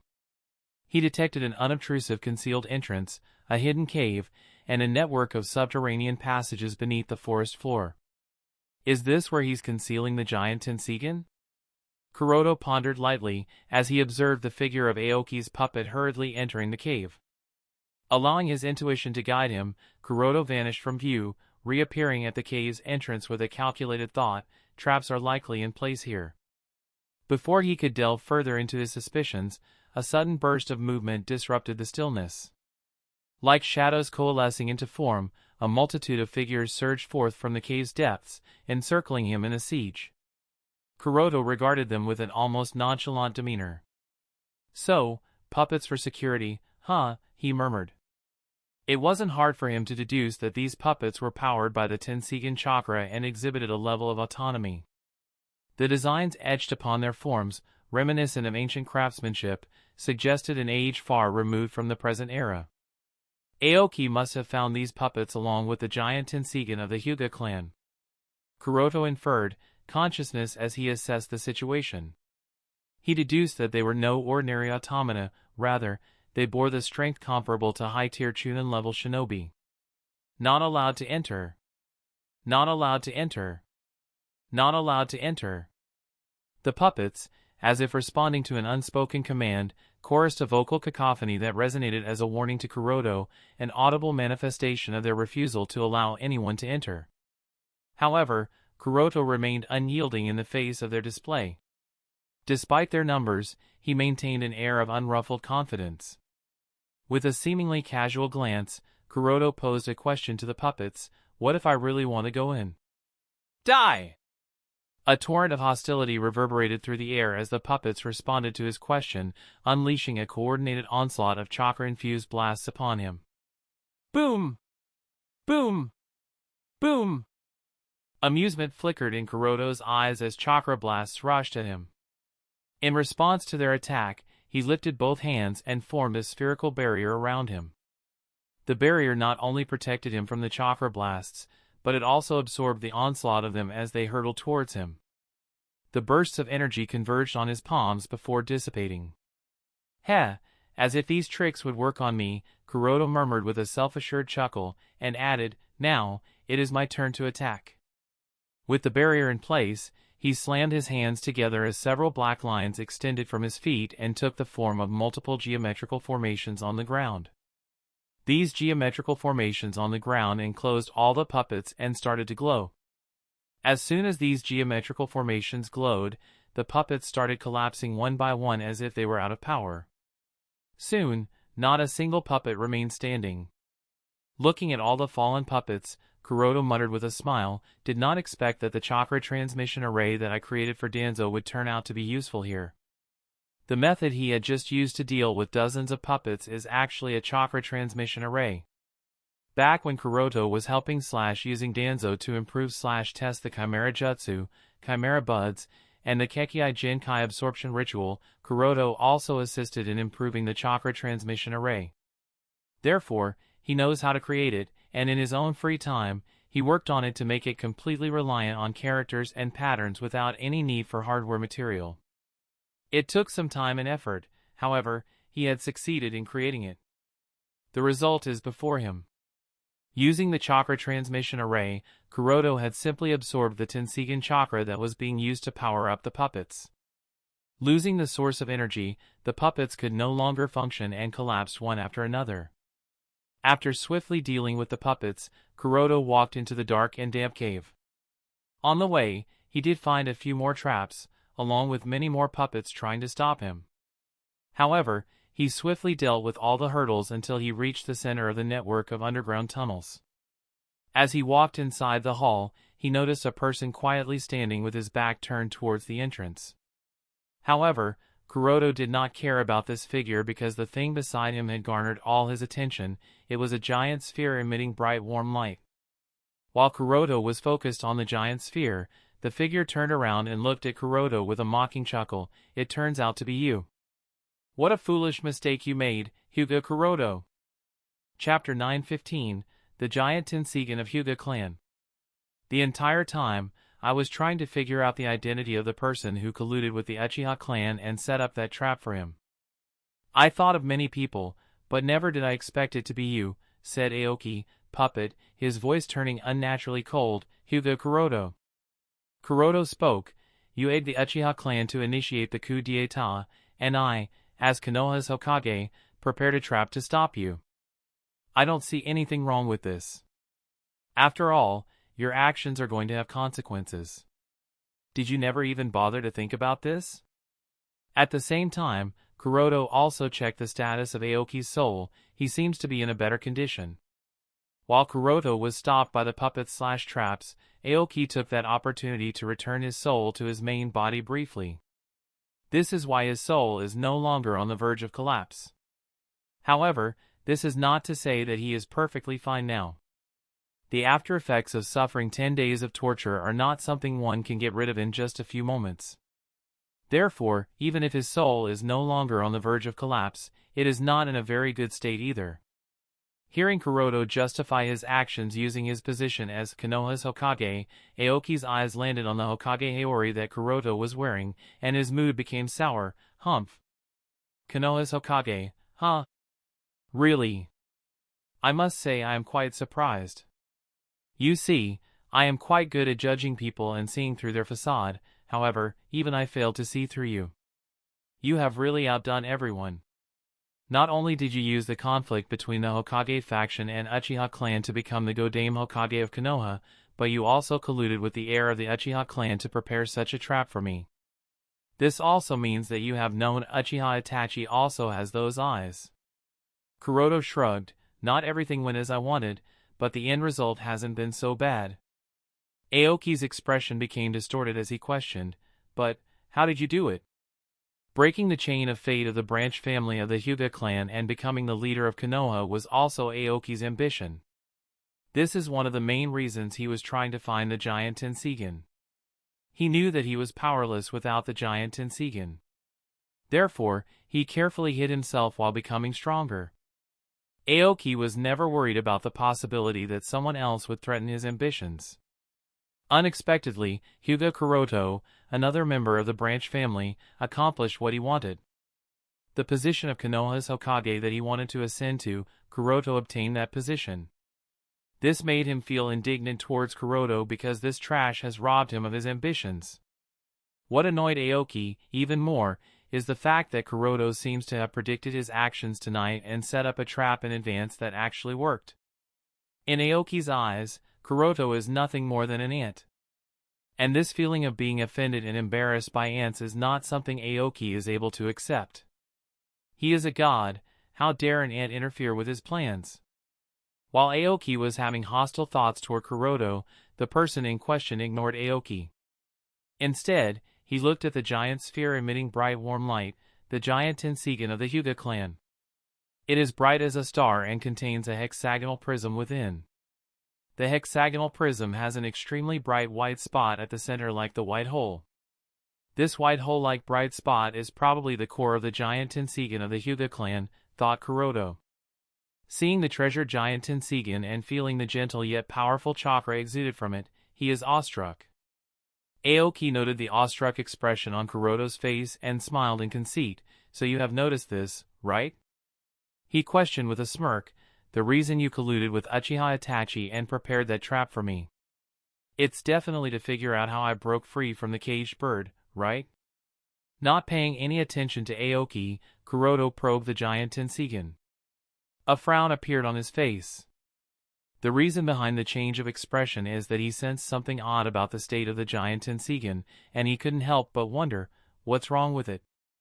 As Curoto tried to figure out the reason for this feeling, Aoki paid attention to the frown on Curoto's face and thought that his guess was spot on. He spoke, since you tracked me all the way here, I guess I can humor you. You see, the thing that helped me break free from the caged bird, the unbreakable Juinjutsu, is this thing. It's called Tenseigan. It can also be called the core of the caged bird Juinjutsu. Hearing Aoki's words, Curoto's eyes widened. Really? He thought to himself, so, it's exactly as I guessed. After years of studying the caged bird, Curoto had speculated about the possibility of the existence of an external core of the Juinjutsu and the kind of relationship it may have with the giant Tenseigan of the Hyuga clan. Since he also noticed the decreasing population of the Hyuga clan over the centuries, he always wondered if the chakra of the Hyuga clansmen was being caged inside the giant Tenseigan following their deaths through the caged bird Juinjutsu. Noting the surprise on Curoto's face, Aoki's smile widened. He spread his hands and said with a fanatical tone, "This thing is the secret treasure of the Hyuga clan. With this, not only was I able to break free from the shackles of fate imposed by the caged bird, but I also obtained unparalleled strength." Unparalleled strength, huh? Mumbled Curoto. That's right, nodded Aoki as he pointed at Curoto and said, "Do you think just because you succeeded in setting up that trap and followed me all the way here, you have one?" Then he continued after a pause, "Idiot. I knew the entire time that someone was following me, yet I did not care, and allowed him to follow me. Why do you think? It's because I am invincible. And I was luring you out here so that I can take my time in exacting my revenge." His soul being on the verge of collapsing is not the only reason why Aoki fled back to his stronghold without a shred of hesitation. Since somebody had expected his actions and prepared a trap for him, Aoki wanted to know. He wanted to know whether it was just the handiwork of the Uchiha clan, or was there someone else involved as well. He believed that as long as he was close to the Tenseigan giant, he would be able to display the full power of Tenseigan. So, at that time, it would not matter who the enemy was. Aoki did not even consider the possibility that he would lose. He has such confidence in his strength. This is also the reason why when he noticed that the person behind that trap was none other than Hyuga Curoto, he did not rush to kill or torture him for his revenge. Rather, he patiently explained the secrets of Tenseigan. He did not worry that Curoto would leak the secrets of Tenseigan or his stronghold to anyone. It's not as though he trusts Curoto to keep his mouth shut, rather, to him, Curoto is already a dead individual. The moment Curoto made the mistake of offending him, his fate was already sealed. In the face of Aoki's hostile remarks, Curoto did not show any changes in his expression. He looked completely calm, and this surprised Aoki. "You are quite calm for someone who knows that he is about to suffer. It couldn't be that you still believe you have any chance of escaping, do you? It doesn't matter how strong you are. It doesn't matter how quick-witted you are, in the face of my absolute strength, you are nothing more than an ant." There was still no sign of fear in Curoto's expression. Irked that he couldn't elicit any reaction from Curoto, Aoki clicked his tongue. "Tch, I would like to see how long you can keep up that calmness of yours." He started to draw out chakra from the giant Tenseigan. The air in the hall became denser, and stones and gravel on the ground were soon affected by the Tenseigan chakra as they started to rise into the air. Standing at the center, and feeling the powerful chakra, Aoki grinned. "Ha ha ha, do you see this? This is my power. I am the hope of the Hyuga clan. I am the god. I am invincible. Now, kneel down before me and beg for forgiveness. Who knows? I might just spa." Before Aoki could complete his speech, suddenly something happened, and his words stopped abruptly. Aoki yelled in shock, "The Tenseigan chakra? Where? Why did it suddenly stop?" But this wasn't the end. Next, he noticed Curoto's eyes. His mouth wide open, and his eyeballs popping out in shock, Aoki questioned in disbelief, Your eyes?" At this time, Curoto finally shifted his gaze from the giant Tenseigan to Aoki and asked lightly, "By the way, what were you talking about earlier?" "I am sorry, I was busy with something, so I was unable to pay attention to you." Chapter 916, The Uncrowned King of the Shinobi World. "I am sorry, I was busy with something, so I was unable to pay attention to you," Curoto calmly stated. As soon as these words left his mouth, Aoki felt his connection with the Tenseigan giant completely cut off. Simultaneously, all the Tenseigan chakra that had been flowing into his body stopped and returned back to the source. Impossible. This is impossible. It can't be true, muttered Aoki with a blank expression, his astonished eyes fixed on Curoto. Without the support of the Tenseigan chakra, his soul felt extremely sluggish. Even keeping the soul inside the puppet became tremendously difficult. He barely managed to stabilize his figure and prevent himself from falling to the ground. Unmindful of Aoki's helpless state, Curoto slowly approached the giant Tenseigan, causing a loud heartbeat to echo within the cave. Observing Curoto's actions, Aoki grew more and more shocked. The inexplicable heartbeat was undoubtedly a sign of resonance, and Aoki clearly realized it was a resonance between the Tenseigan on Hyuga Curoto. Recognizing that the control and authority over the Tenseigan had been seized from him by Curoto, Aoki spiraled into panic and hysteria. What did you do? What the hell did you do? Curoto replied nonchalantly, I just seized control from you. For him, seizing control of the giant Tenseigan of the Hyuga clan that was right in front of him had been as effortless as breathing. In fact, he didn't even need to do anything. The moment he had walked into the cave, the giant Tenseigan had already become his. Seize control. How can you? It doesn't make any sense. No, shouted Aoki in anger. To Aoki, the Tenseigan was the very foundation of all his ambitions. It gave him the confidence to change his destiny, making him feel invincible and fearless in the face of the world. Now that he had lost control of the Tenseigan, he had reverted to his weak form, something he despised and was unwilling to accept. Panicked, he hurriedly pointed at the Tenseigan and weaved the required hand signs to regain control. However, nothing happened. Taken aback, he tried again, and again, and again and again and again, yet the Tenseigan remained unresponsive. Even though it was only an arm's length away, it didn't react to his attempts. Go away. You are annoying me, said Curoto as he raised his hand and lightly waved in Aoki's direction. Sha! Instantly, a repulsive force attacked Aoki, sending him flying to the corner of the hall. This technique. Only those with Rinnegan or Tenseigan can use this technique, spoke Aoki with a startled expression, and shouted, Why can you use a technique of Tenseigan?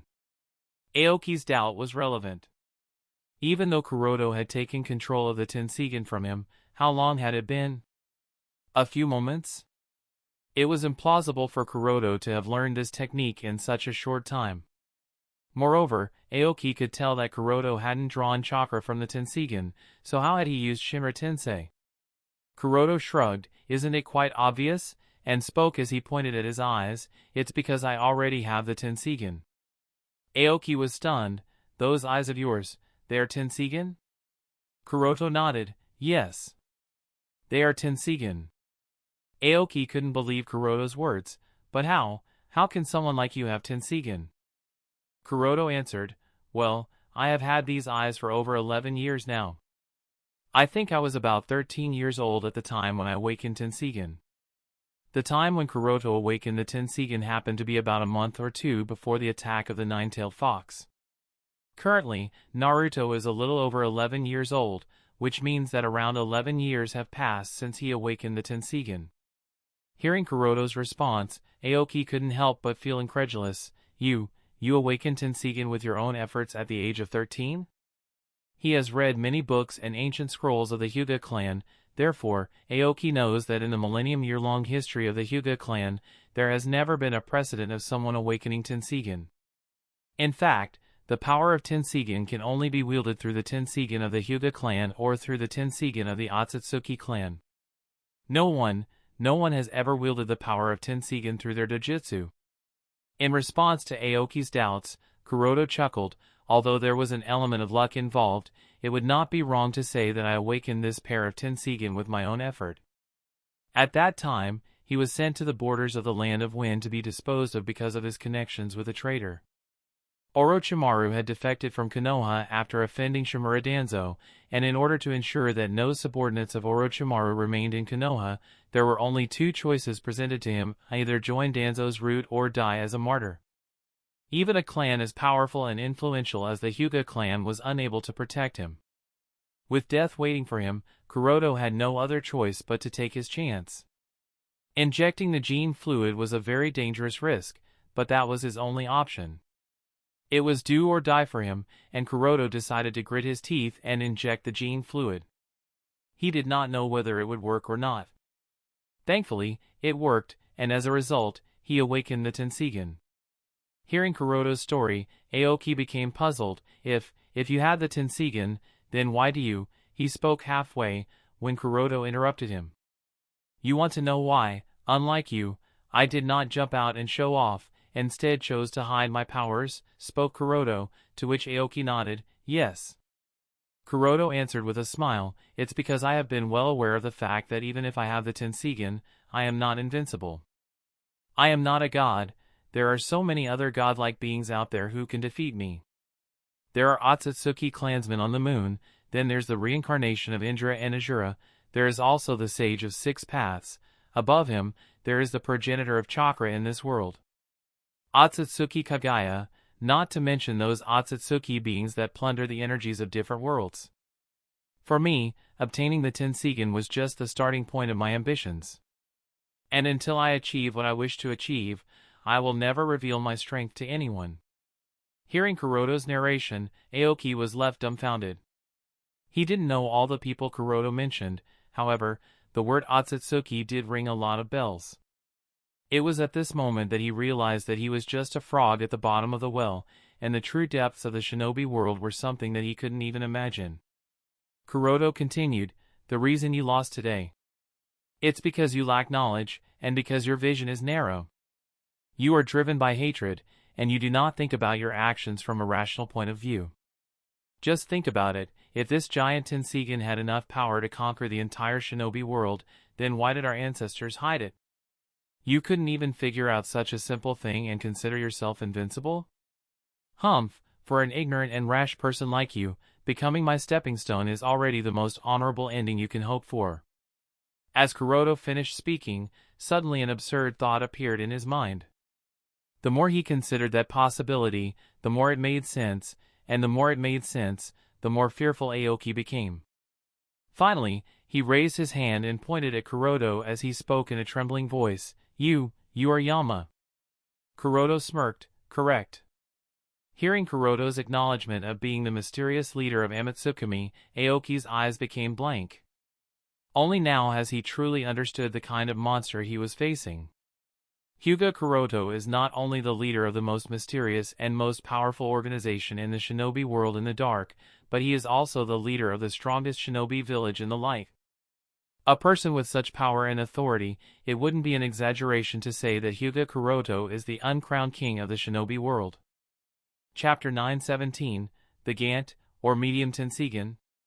Curoto glanced at the corner of the hall where Aoki was standing and did not bother to say anything else. The threat of Hyuga Aoki has been resolved, and the man has played the role he was supposed to, therefore, Curoto no longer paid the puppet any mind. In fact, he has also discovered the position of Aoki's real body that is hiding behind a wall not far away, but for now, Curoto has not done anything to him. After a while of observation, Curoto has ascertained that having lost the support of the giant Tenseigan, Aoki can no longer return his soul to his real body. Doing so would be akin to killing himself. After all, the after effects of the 10 days of torture he went through haven't completely disappeared. The reason he was able to keep his soul inside the puppet was because of the support of the giant Tenseigan of the Hyuga clan. But now that there is no longer the support of Tenseigan chakra, he can't do anything anymore. Even moving his body is no longer possible for him. Well, that's what you get for being too overconfident in your abilities without even understanding the extent of powers your enemy possesses, thought Curoto as he put the thought about Aoki at the back of his mind and focused on the giant Tenseigan of the Hyuga clan before him.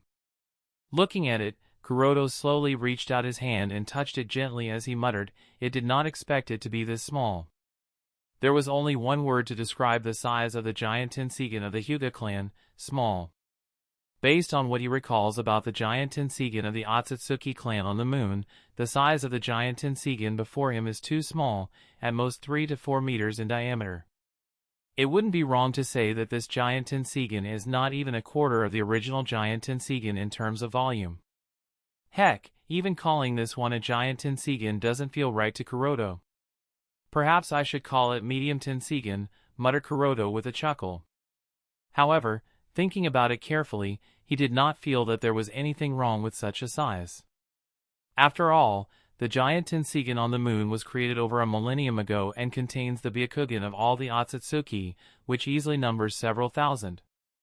Unlike the giant Tenseigan on the moon, the giant Tenseigan of the Hyuga clan was created only a few centuries ago and only contains the chakra of the members of the branch family. Their Byakugan isn't even merged with this Tenseigan, so it's natural that its size will remain small.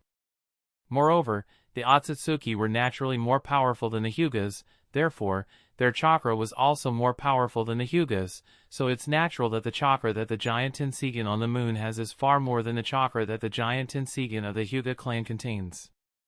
Anyway, putting aside the matter of the size of the giant Tenseigan of the Hyuga clan, he finally brought his hand to its surface and touched it. Saw! The moment Curoto touched the giant Tenseigan, it started to emit a bright light. At the same time, a lot of information that was sealed within the giant Tenseigan also flooded inside Curoto's brain. This information was not only about the various kinds of the powers of the giant Tenseigan, such as absorbing chakra, absorbing ninjutsu, absorbing memory balls, and puppetry, along with many other Tenseigan powers that Curoto can already use thanks to his pair of Tenseigan, but a few other abilities as well that he couldn't use before. After obtaining all the information from the giant Tenseigan, Curoto's expression was a mix of excitement and concern.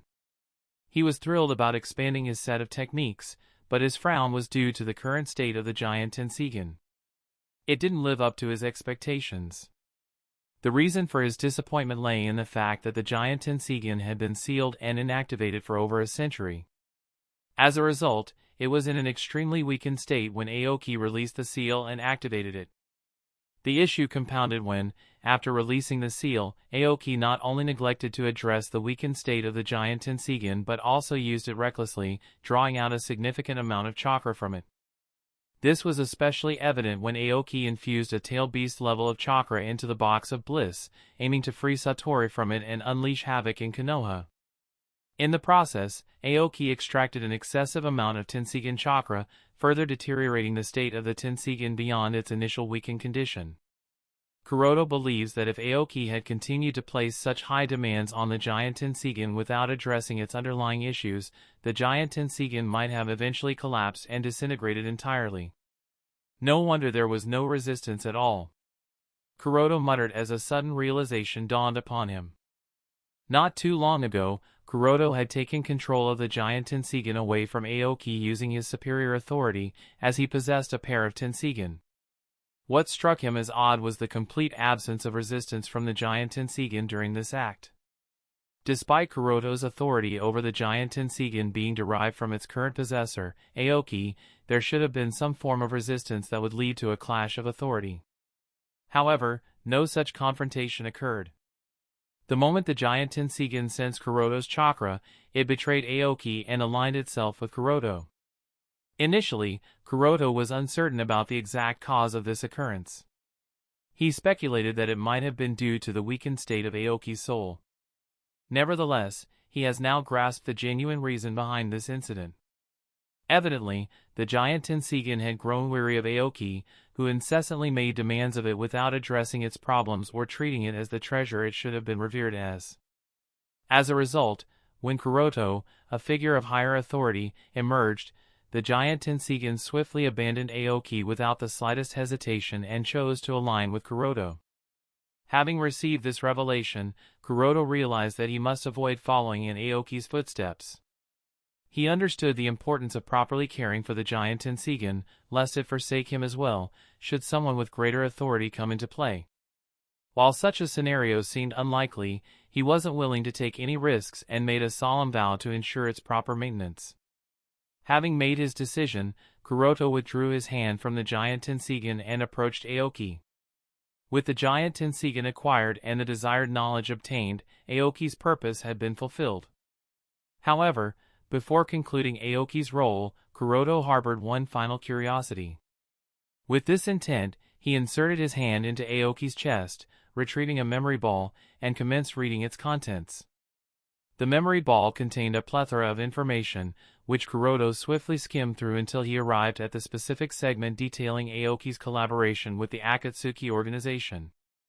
Upon perusing the details regarding their terms of cooperation, Curoto found himself astonished. Aoki actually informed the Akatsuki organization that the Amatsukumi's base is situated on the moon? And the leader of Amatsukumi, Yama, is an Otsutsuki? What's even more incredulous is that the Akatsuki organization accepted Aoki's assertions and supported him with such a puppet. Chapter 918, Acquired Giant Tenseigan and the Sudden Emergency.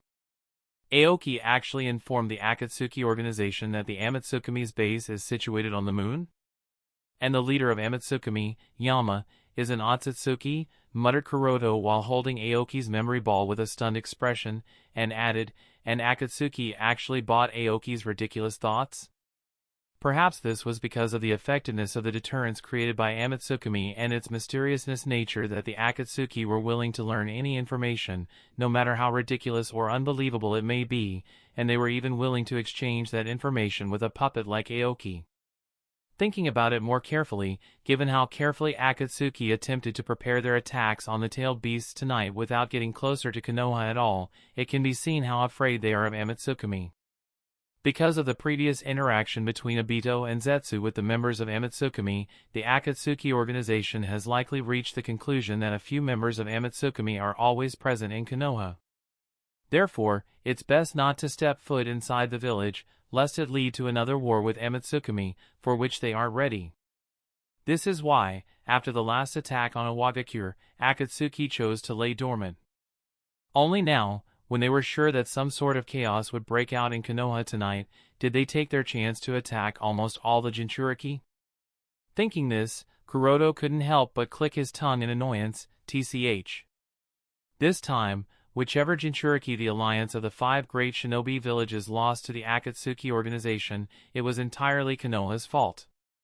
Although they managed to prevent the Uchiha clan from ascending to the position of Godame Hokage, in doing so they caused the Uchiha clan to rebel, resulting in such troublesome events tonight. Of course, Curoto is also at fault. He was fully aware that the Akatsuki wouldn't just sit around and would likely take advantage of this chaos within Konoha, but he had his personal reasons for the chaos to break out as well. If not for the Uchiha's coup, he wouldn't have been able to resolve the threat of Aoki and acquire the giant Tenseigan of the Hyuga clan. Sigh, this is going to be troublesome, thought Curoto as he destroyed the memory ball and removed the shinobi bag tied around Aoki's waist. When Aoki retreated from Konoha after 10 days of torture inside Itachi's Tsukuyomi space, he killed Elder Aoyama and took away the pair of Byakugan from his eyes. Following Kuroto's instructions, Itachi used the transcription seal to seal his visual prowess inside the Byakugan of Elder Aoyama. Therefore, this pair of Byakugan must be recovered and brought back. Of course, a pair of Byakugan itself holds great research value. Although Curoto doesn't need to study the Byakugan, he wouldn't mind keeping an additional pair with him. After all, it might come in handy sometime in the future. In fact, a bold idea has also appeared in his mind, to transplant this pair of Byakugan into a clone, then conduct experimentation on the clone using genetic fluid to uncover the secrets of awakening recessive genes and find the key to awakening the Tenseigan. With such intentions, Curoto took out a small nutrition capsule and sealed the pair of Byakugan inside it. After that, he looked at Aoki and watched as his soul was completely disintegrated, leaving only a puppet in front of him.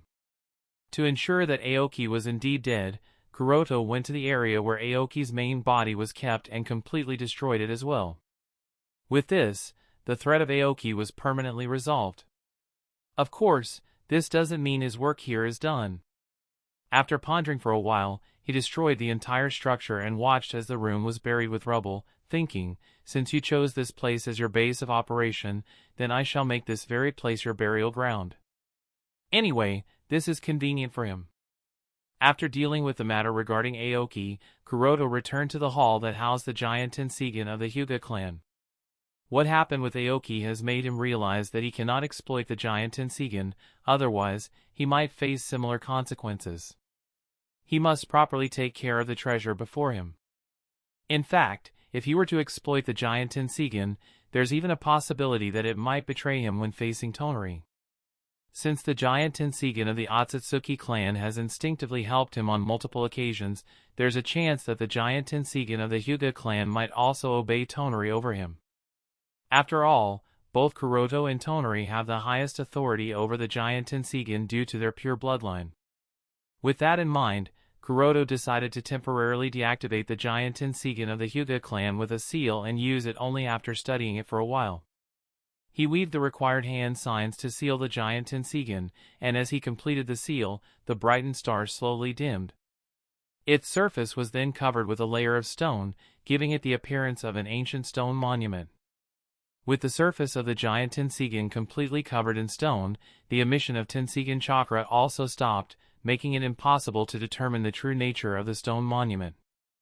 Well, that takes care of that, thought Curoto as he breathed a sigh of relief. To facilitate the transfer of the giant Tenseigan from this hidden underground cave in the Land of Rain to his flying fortress Confronting, Curoto has temporarily sealed the giant Tenseigan. After all, this damp cave in the Land of Rain is not a good place to hide a treasure as precious as the giant Tenseigan.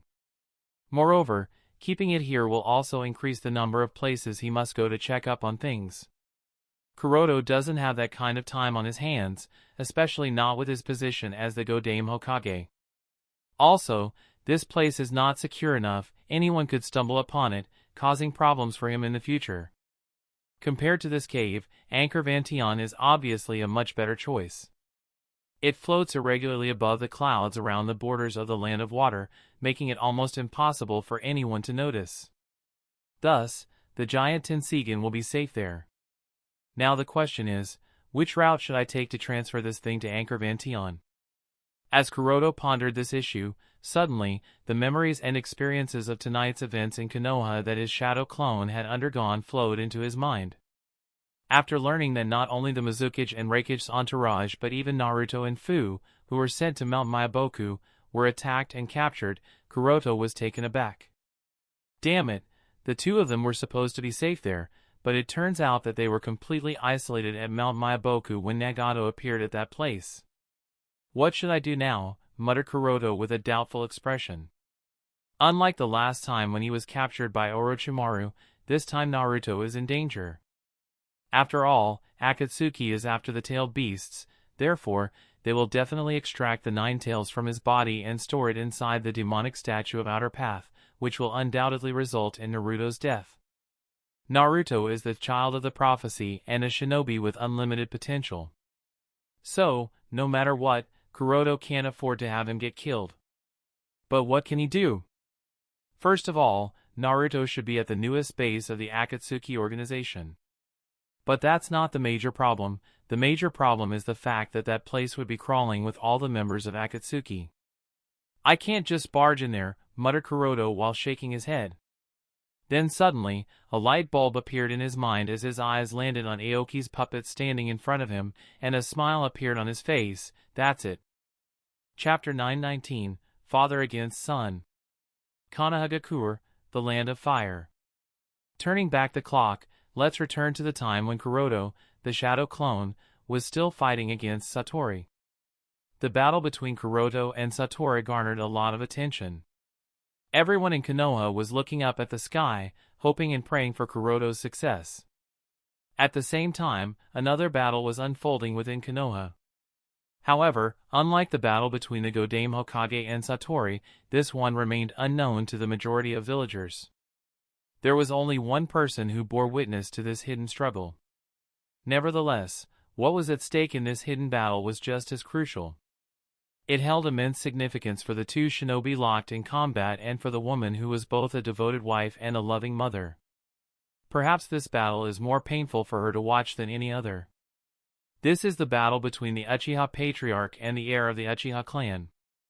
It would ultimately determine the fate of the Uchiha clan. In the realm of Genjutsu, Itachi stands as one of the top masters within the Uchiha clan. Other than Shisui, there's no one who can truly match his prowess. Even Fugaku, who also possesses a pair of Manjikyu Sharingan, with one of his dojutsu abilities focused on Genjutsu, finds himself outclassed by Itachi.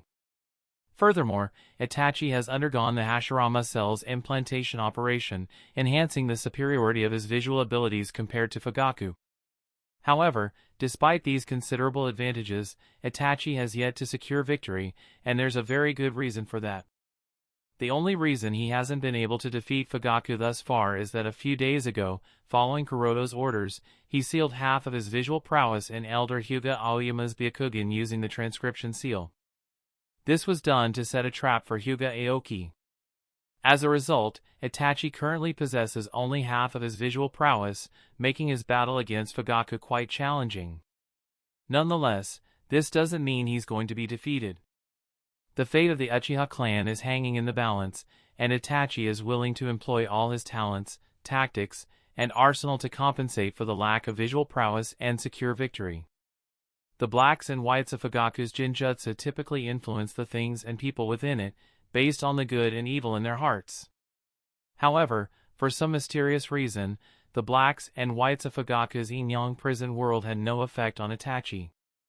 The reason was that a protective scarlet aura surrounded Itachi's soul, nullifying all the blacks and whites and preventing them from invading his spiritual world or draining the colors from his soul. This scarlet protection was none other than one of the legendary spiritual weapons, Yada no Kagami. It was renowned for its ability to negate any form of attack, be it physical or spiritual. At this moment, Yada no Kagami shielded Itachi's soul from Fugaku's Yin-Yang prison world, which had the power to seal other souls for eternity. The situation unfolding before Fugaku was not what he had anticipated. No matter what he tried, his Jinjutsu attacks had no impact on Itachi. In fact, the more he attempted, the worse the situation became for him. Unlike Itachi, who had Hashirama cells implanted in his body, Fugaku's visual prowess was limited. Consequently, the more he used his visual prowess, the harder it became to keep Itachi within the confines of the Yin-Yang prison world with his Taikyakuzu.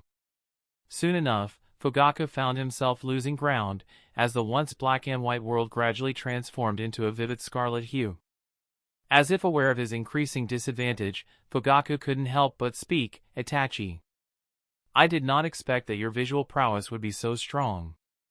You have been able to persist for such a long time within my Yin-Yang prison world without being affected at all, and not only that, you have started to invade my Yin-Yang prison world with your dojutsu." Itachi looked at the blacks and whites that had started to turn scarlet and spoke, "Oda-sama, by the time everything turns scarlet, it will be my win. I don't think you can hold on for much longer." Fugaku sighed, "Perhaps being defeated at your hands is the best ending for me." "Oda-sama," muttered Itachi with a saddened tone. Fugaku shook his head, "Forget it."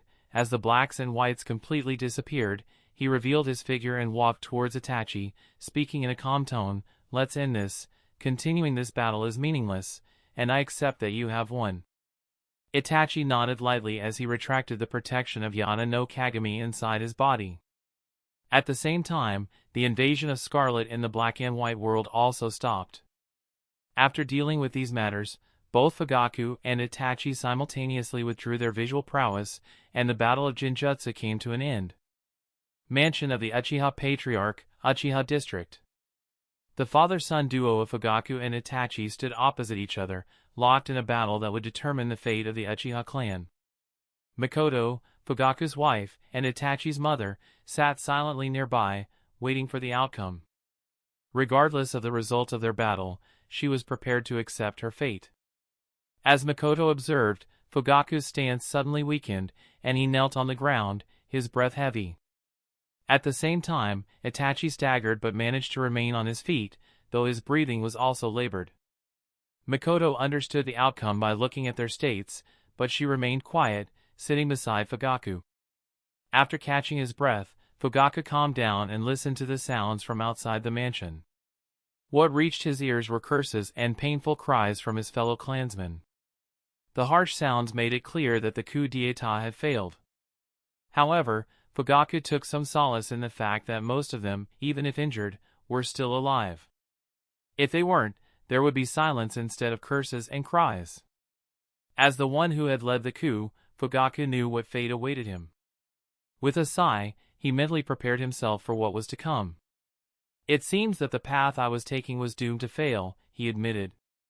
Then he turned to his son, Itachi, and added, Itachi, after I die, please protect Sasuke and Kiyomi. If the village cannot tolerate the Uchiha, or if it becomes unbearable to live within Konoha, just leave the village. Ultimately, whatever you do is up to you.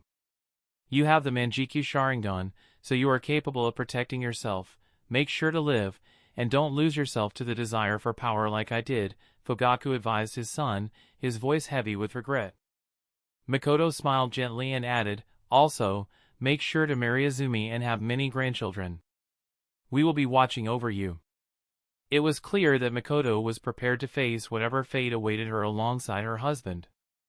Seeing that his parents were willing to lay down their lives, Itachi hurriedly responded, Oda-sama, Oka-sama, things haven't reached that point yet, so please do not speak of such things. Fugaku shook his head, his expression resolute. I don't think there is any other option. And I doubt that those elders will be satisfied with anything less than the head of the initiator of the coup d'etat. Itachi disagreed, stating, no. Hokage-sama has specifically ordered me not to kill you. He believes that your death will only perpetuate the cycle of hatred and dissatisfaction between the Uchiha and the village. He does not want that cycle to continue any longer. Fugaku was taken aback. What? He questioned, then how will we guarantee that such events won't happen in the future, and who will take the blame? Itachi explained, there is a way. Hokage-sama has stated that he does not want your death. He only wants you to give up your Manjikyu Sharingan and live the rest of your life in retreat.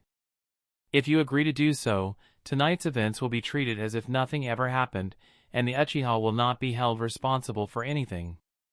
Chapter 920, Fugaku's Redemption?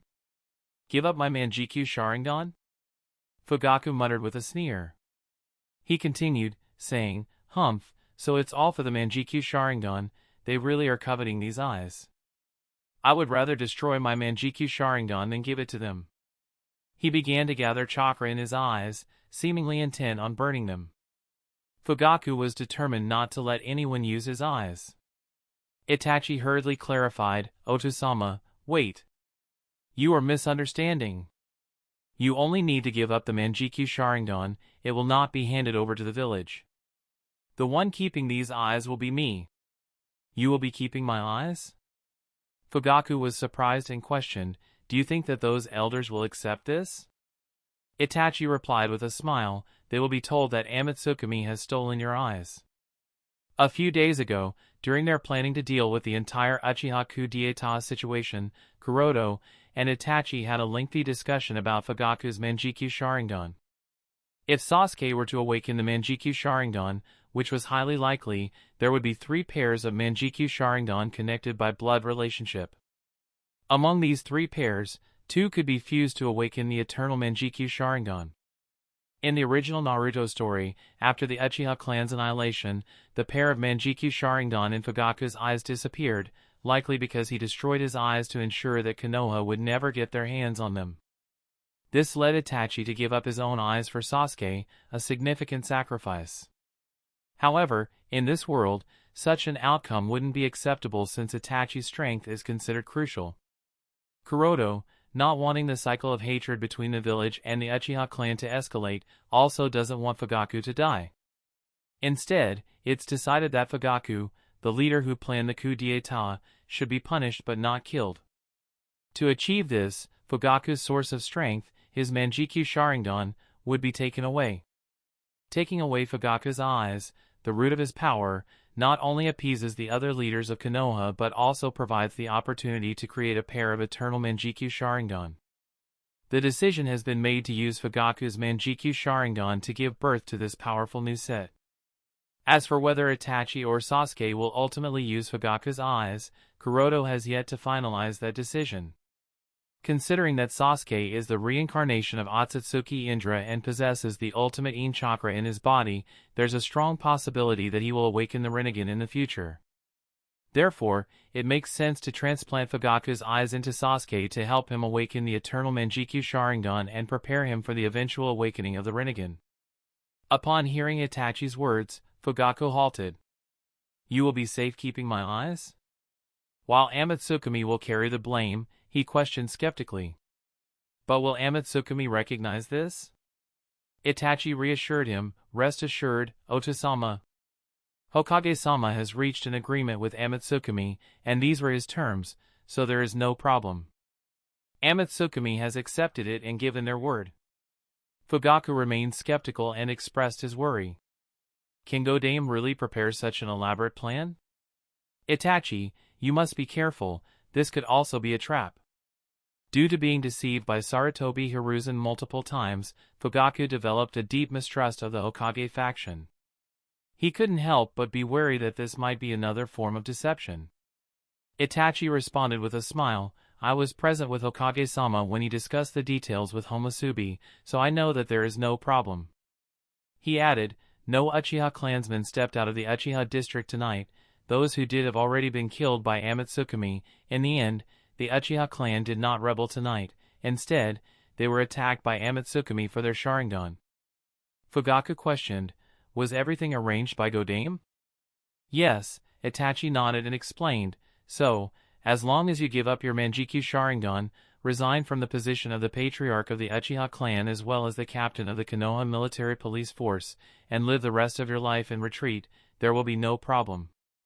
The elders of the advisory board will have no choice but to accept these results, and the Uchiha clansmen who are still alive will not be held responsible for rebellion. Not wanting to escalate or perpetuate the cycle of hatred between the Uchiha clan and the Hokage faction was just one of the reasons why Curoto wanted Fugaku to stay alive. In the events of tonight, if only Fugaku were to die while Shisui and Shinichi remained unharmed, it would raise suspicions among the Uchiha clansmen and the village. Curoto wanted to avoid such complications. Fugaku's value as a non-renewable resource extends to several crucial factors. Firstly, as a Kage-level shinobi, his strength is unquestionable, and as Hokage, Curoto doesn't want to see such a valuable asset die for nothing. That's just one aspect of Fugaku's importance. The other aspect pertains to Sasuke. Sasuke's emotional triggers for unlocking his Sharingan and Manjikyu Sharingan differ from most other Uchiha. He didn't awaken the Manjikyu Sharingan after witnessing the annihilation of the Uchiha clan, nor after his parents' deaths, nor even after Itachi's demise. Instead, he unlocked it after learning about Itachi's past, the truth behind the Uchiha clan's annihilation, and the suffering Itachi endured in the original canon. Now that the Uchiha clan has not been annihilated and Itachi doesn't have to endure that suffering, Curoto must devise an alternative plan for Sasuke to awaken the Manjikyu Sharingan. This step is crucial for Sasuke's future strength and the eventual awakening of the Rinnegan. Without unlocking the Manjikyu Sharingan, Sasuke's potential achievements would be limited. To ensure that Sasuke progresses as needed, Fugaku will be kept alive and used as a tool to occasionally stimulate Sasuke.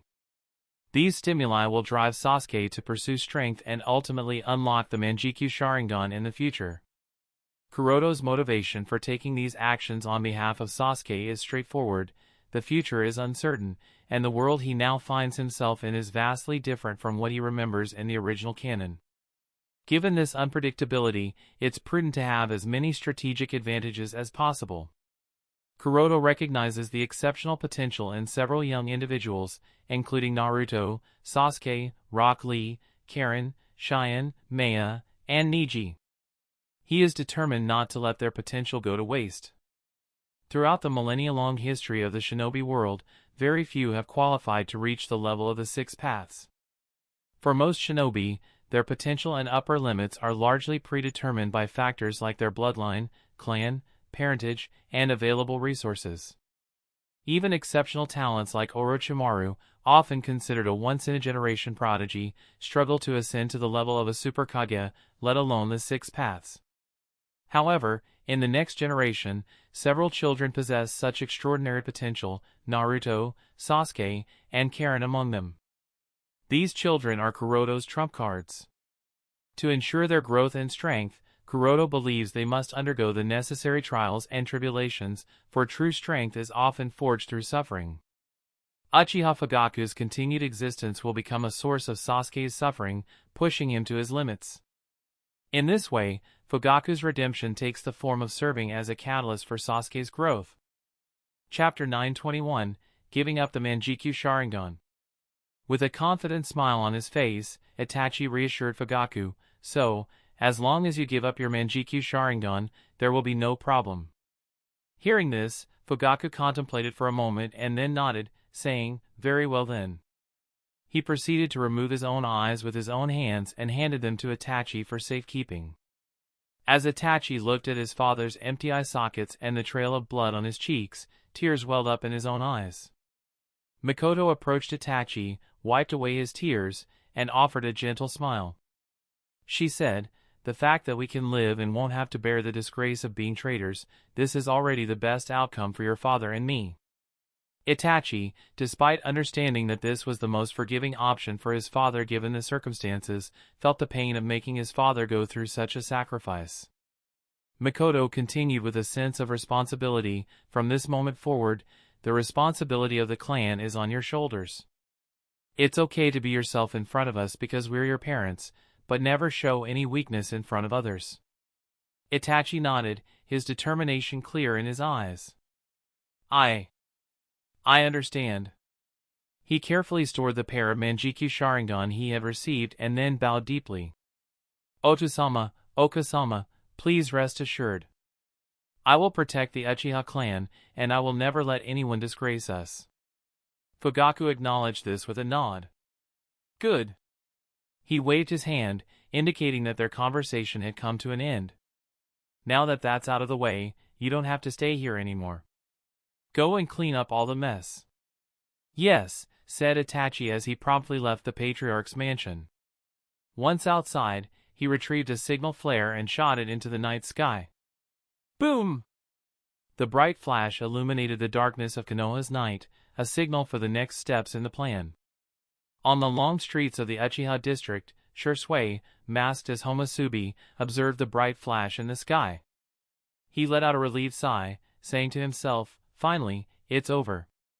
He cast a cold glance at the injured Uchiha around him before disappearing from sight. Simultaneously, in another part of the village, the second Shisui also witnessed the brilliant flare in the night sky. Understanding the message it conveyed, he too vanished without leaving any trace. The signal flare had a straightforward message: the Uchiha coup d'état had been successfully dealt with. As such, it was time for Akatsuki to withdraw from the situation.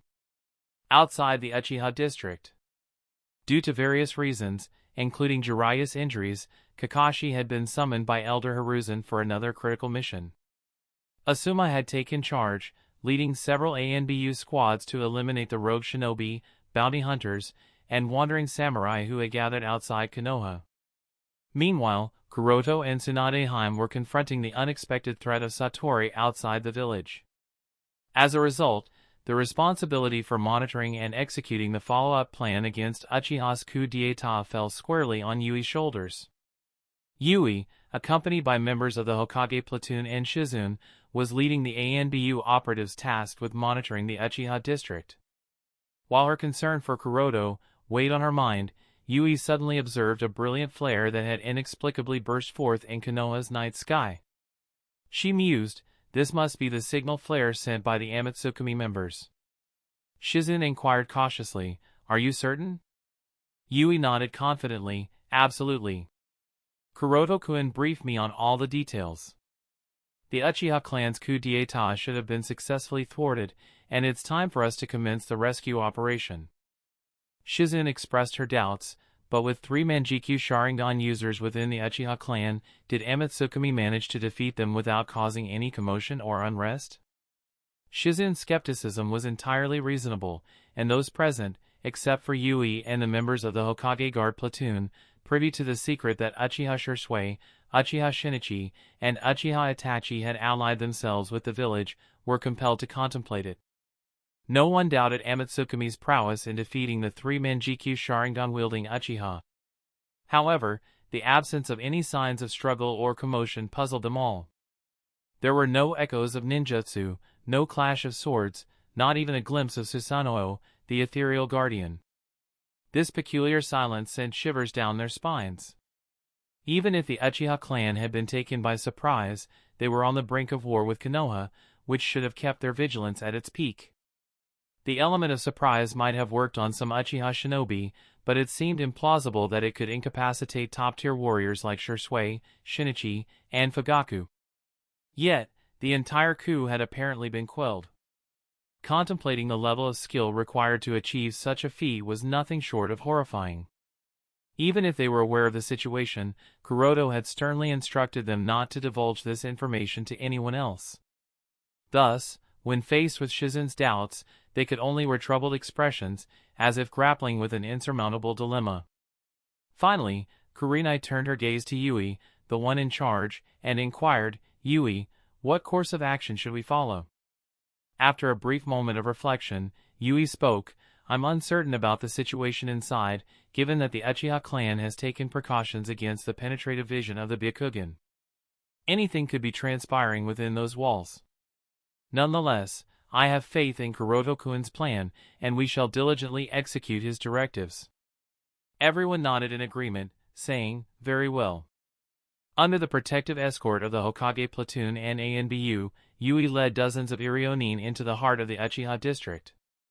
The moment they entered the Uchiha district streets, the acrid stench of blood assailed their senses. Yui, her expression uneasy, remarked, "It appears there has been significant bloodshed here." However, she was taken aback to discover that despite the streets being awash with blood, not many individuals appeared to be deceased. The streets of the Uchiha district were instead teeming with injured Uchiha shinobi. As Yui's group of shinobi noticed the wounded Uchiha clan members, the injured Uchiha also became aware of the sudden arrival of Yui and the Konoha ANBU. Upon seeing dozens of ANBU squads and numerous other ninjas, anxiety rippled through their ranks. The thought, "Are they here to exterminate us?" infiltrated the minds of all the wounded Uchiha clansmen. Their hatred and distrust towards the village caused them to harbor deep concerns that the village might seize this opportunity to obliterate the Uchiha clan entirely. Gritting their teeth, they attempted to rise despite their injuries, determined to mount a last-ditch defense. Yet, no matter how fervently they struggled, their injuries rendered them utterly powerless. Even standing proved an insurmountable task, let alone resisting. Shisui had executed his strikes with surgical precision, inflicting injuries that didn't jeopardize lives but left his kinsmen entirely incapacitated, mere spectators to their fate. Perceiving the hostile, anxious, and vigilant glares of the Uchiha clansmen, the ANBU and members of the Hokage Guard platoon remained on high alert. Despite recognizing the Uchiha's helplessness, they dared not take any risks. Amidst this tense and suffocating atmosphere, Yui issued a commanding order to all ANBU and Irionin, "Hasten, assist the wounded before it's too late. We must not allow any of our fellow villagers to perish." Yes. Chapter 922, End of Uchiha's coup d'état. Hasten, assist the wounded before it's too late. We must not allow any of our fellow villagers to perish. Following Yui's orders, the Irionin immediately began providing emergency treatment to the injured Uchiha clansmen on the streets. As for the heavily armed attire worn by the Uchiha clansmen, it was intentionally overlooked. Faced with an unexpected situation, the Uchiha clansmen were taken aback and let out a sigh of relief. Simultaneously, they also felt inexplicably ashamed and guilty. Ignoring their expressions, Shizen walked over to a less injured Uchiha clansman. While aiding in his recovery, she inquired, "Where is your patriarch? And where are Uchiha Shisui and Uchiha Shinichi?" She needed to ascertain the situation of these three individuals as they possessed the Manjikyu Sharingan. Their combined combat abilities were superior to the rest of the Uchiha clan, so only by confirming their status could they determine whether the coup d'état had been thwarted or not. The Uchiha shinobi shook his head with a puzzled expression. I don't know where they are. They haven't appeared up until now. Maybe they were engaged in combat with the members of Amatsukami somewhere else." Even now, the Uchiha clansmen did not question Shisui and Shinichi's absence. They did not even consider the possibility that the ones who had attacked them were Shisui and Shinichi, and not the Amatsukami. After all, it is common knowledge in the shinobi world that there are two Manjikyu Sharingan users within the Amatsukami. Since only two Homosubi had appeared within the Uchiha district, suspicions about Shinichi and Shisui being the attackers could be ruled out. Upon hearing the Uchiha clansman's response, Shizune glanced at Yui and inquired, "What should we do now?"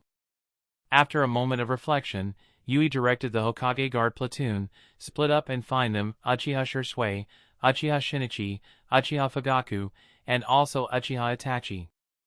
Understood, nodded the 4 members of the Hokage guard platoon. While they carried out the search for the 4 Uchiha, Yui decided to take these injured Uchiha clansmen to the Konoha hospital. Due to Sattori's recent rampage, the Konoha hospital was already overcrowded and in chaos.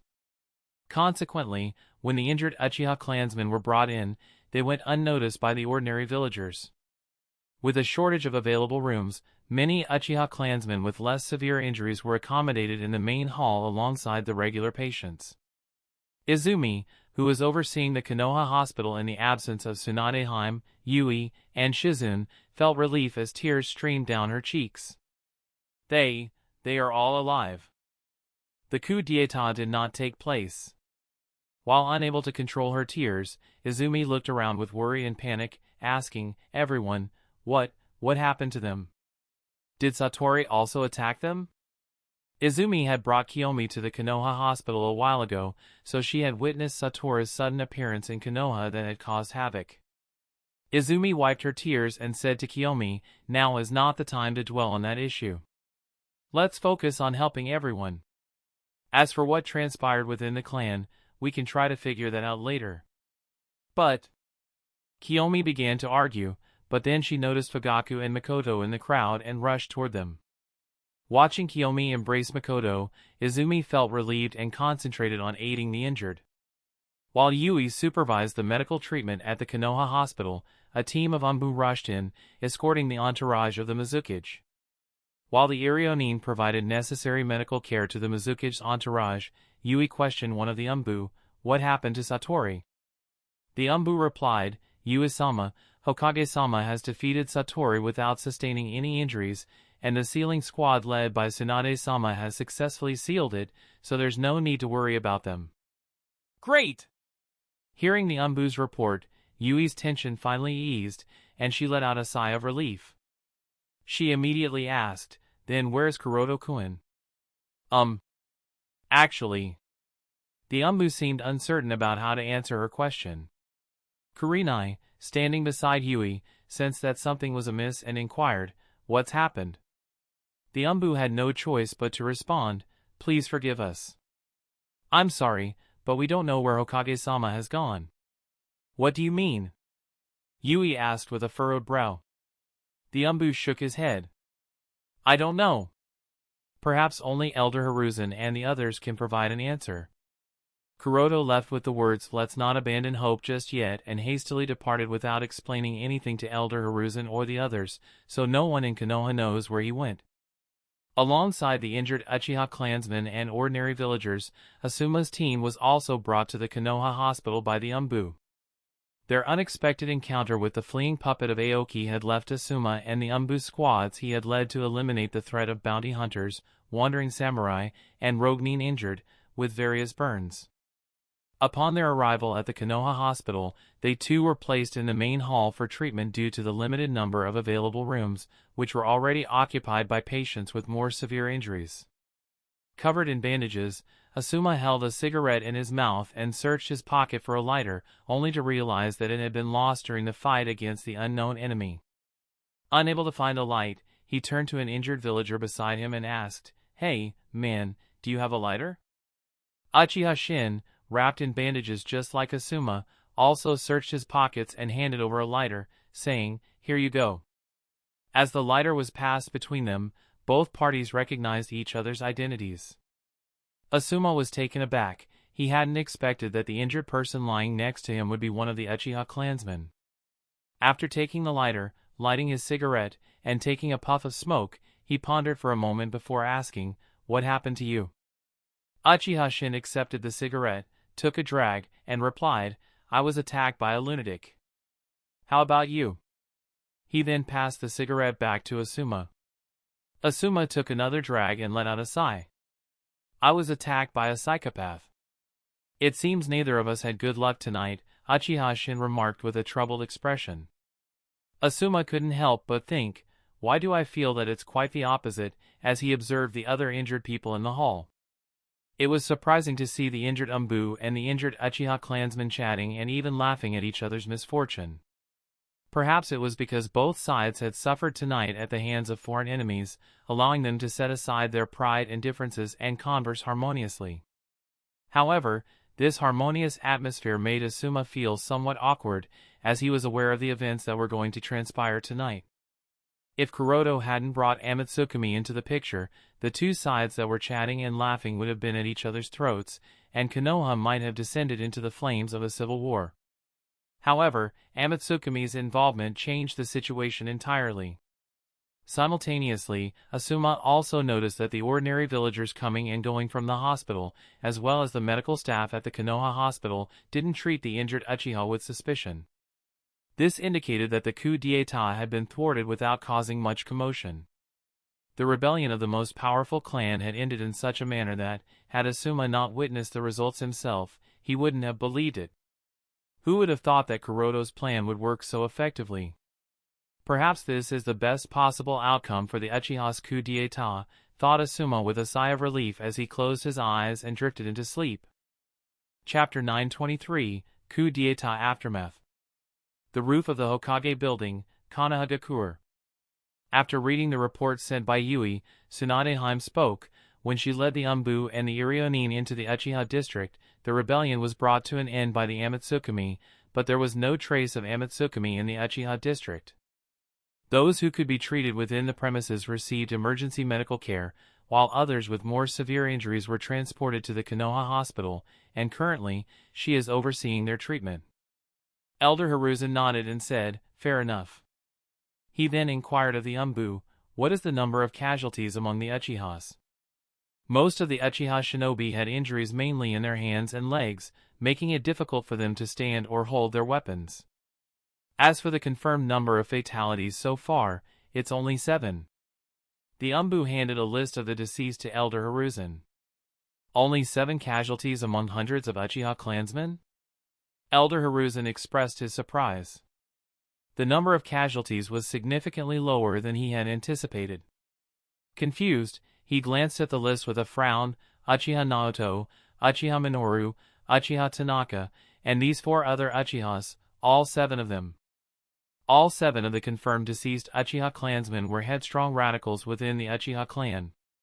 In fact, after Uchiha Fugaku, Uchiha Itachi, and Uchiha Shinichi, these individuals could be considered the backbone of the Uchiha's radical faction and the rebel forces. Without exception, all 7 of them were elite jonins. Elder Hiruzen had initially assumed that Amatsukami would indiscriminately target and kill Uchiha clansmen, resulting in a much higher casualty count. However, it seemed that Amatsukami had selectively targeted and killed only those who were extreme radicals. This made Elder Hiruzen furrow his brow slightly, and after a moment of silence, he couldn't help but question those around him. Did we make such a request of Amatsukami? Did we provide the identities of these 7 as the primary targets? Elder Koharu shook her head and said, "No." Tsunadeheim chimed in, "Perhaps Curoto made such a request in private. Otherwise, I doubt Amatsukami would be so considerate. This entire arrangement with Amatsukami. Curoto initiated it, and he was the one who conveyed all the information to Amatsukami." After a pause, she added, "Considering his friendship with Uchiha Shisui, it's not impossible." That makes sense," nodded Elder Hiruzen, and he muttered, "So, all 3 Manjikyu Sharingan users are still alive, huh?" Elder Koharu expressed her concern, saying, "But is this really all right?" She added, "The Uchiha's backbone, they are still alive, and this may not be very good for the village. Let's wait and watch." "There shouldn't be any trouble with the Uchiha clan for the next few years," answered Elder Hiruzen. "And what about Uchiha Fugaku? Will he accept the fact that he has lost his eyes?" asked Tsunadeheim. Tell me the exact condition of all 3 Manjikyu Sharingan users," ordered Elder Hiruzen. As for both Uchiha Shisui and Uchiha Shinichi, they were found unconscious in their homes with minor injuries. After some tests, it was confirmed that they only have light injuries, nothing serious. So, They are remaining in the Uchiha district and patrolling the streets, the Umbu reported. He continued, as for Uchiha Fugaku, he doesn't appear to have any physical injuries. However, his Manjikyu Sharingan was stolen by Amatsukami. Are we certain that Amatsukami took them? Questioned Elder Hiruzen. The Umbu replied uncertainly, we can't be sure. There were only 2 individuals at the Patriarch Mansion when we arrived, Uchiha Fugaku and Uchiha Mikoto. Both of them were unconscious, and Uchiha Fugaku's eyes were missing. Based on Uchiha Fugaku's testimony, it is safe to say that his eyes were stolen by the male Homusubi of Amatsukami after he lost in a battle of Jinjutsu. In fact, not only Uchiha Fugaku, but Uchiha Shisui and Uchiha Shinichi also testified that they lost in a Jinjutsu battle against the male Homusubi. So, the top fell to the battle of Jinjutsu. No wonder everything happened so quietly in the Uchiha district, muttered Elder Hiruzen with a surprised expression. He then asked, by the way, how many members did Amatsukami dispatch?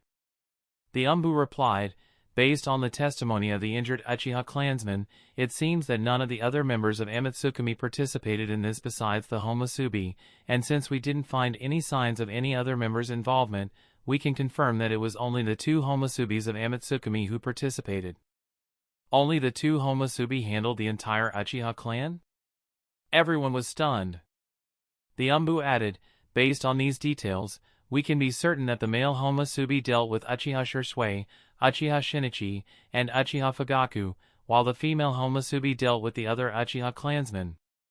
It seems that both the male Homusubi and female Homusubi are far more powerful than Uchiha Shisui, Uchiha Shinichi, and Uchiha Fugaku, sighed Elder Hiruzen. In fact, when the signal flare was fired by Amatsukami from the Uchiha clan district, he was incredibly surprised. It wasn't just him, the entire top leadership of Konoha shared his astonishment. Everyone had believed that even with Amatsukami's involvement, unless it was Yama taking action personally, they wouldn't be able to quell the Uchiha clan's rebellion so effortlessly. They had expected a confrontation involving Susanoo and various powerful ninjutsu. However, things within the Uchiha clan were resolved much more swiftly than anticipated. Surprisingly, the turmoil within the Uchiha clan district was minor compared to the chaos that central Konoha had suffered due to the sudden attack by Sattorii. Though it's hard to believe, they have no choice but to accept it. Amatsukami is so enigmatic that they have no gauge for their strength and methods. So, even if the situation seems absurd and unbelievable, they have no option but to acknowledge it. After another sigh, Elder Hiruzen spoke, the follow-up regarding the aftermath should be carried out according to Curoto's arrangements. Destroy all the evidence that suggests the Uchiha clan was planning a rebellion tonight. Seal the memories of all the Umbu concerning the Uchiha's coup d'état, and disseminate the story that the Uchiha clan was attacked by Amatsukami. Yes, the Umbu nodded and disappeared. At this moment, Elder Kohara questioned, will this really be alright? Elder Hiruzen sighed, I don't know, but what I do know is that the consequences of our actions after the Ninetales attack have led to this situation. Sending the Uchiha clan away and isolating them completely earned them the resentment of the populace. We now know they were not the traitors. They were wrongly blamed once, and we covered for them once. It's time to start anew, and since Curoto, the current Hokage, wants to do things differently, let's do things differently. Perhaps, things might turn out for the better. Chapter 924, Hiruzen's Hope for a Miracle. Hokage Building, Konohagakure. A few hours after the Uchiha clansmen were rescued. Observing Kakashi sitting in a lotus position with his eyes closed, Tsunade inquired, is there any progress? Elder Hiruzen shook his head and replied, Kakashi has been trying, but there has been no luck so far. Kakashi had ceased all other activities, solely focusing on establishing a connection with the flying Raijin mark on Naruto's body, as per Kuroto's cryptic instructions. He patiently waited for any potential opportunity, but several hours had passed with no success. Tsunade sighed, Naruto is in Nagato's hands, and Nagato is on high alert, especially after Kakashi retrieved Fu. Considering Nagato's vigilance, what can Curoto even do? She added with concern, if he attempts anything forcibly. I'm worried he might face the same fate as the Yondaime Hokage. Halfway through her thought, Tsunadeheim paused. For some inexplicable reason, the position of Hokage had been plagued with difficulties since the passing of the Yondaime Hokage.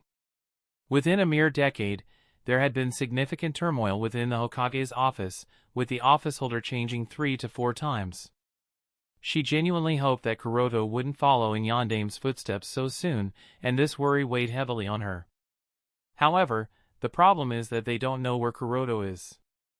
So, even if they want to prevent him from taking any overly dangerous actions and bring him back, they lack a starting point. Observing Tsunadeheim's worried expression, Elder Hiruzen reassured her, saying, "Don't worry. I believe that nothing will happen to him. He is not as straightforward as we might think." Tsunadeheim was taken aback and asked, "What do you mean, sensei?" Rather than explaining it himself, he handed her a scroll, saying, "Here, read it, and you will understand everything." Tsunadeheim unfolded the scroll with a skeptical gaze and began reading its contents. The scroll contained details of a confidential mission carried out around 15 years ago by Namikaze Minato, Abdurrahim Shibi, Akimichi Choza, and Hatake Kakashi. Upon reading the report, Tsunadeheim was surprised and immediately grasped something. "Ryumaku?" Elder Hiruzen nodded, "I believe so," and he clasped his hands behind his back as he continued, "The dragon that appeared at that time.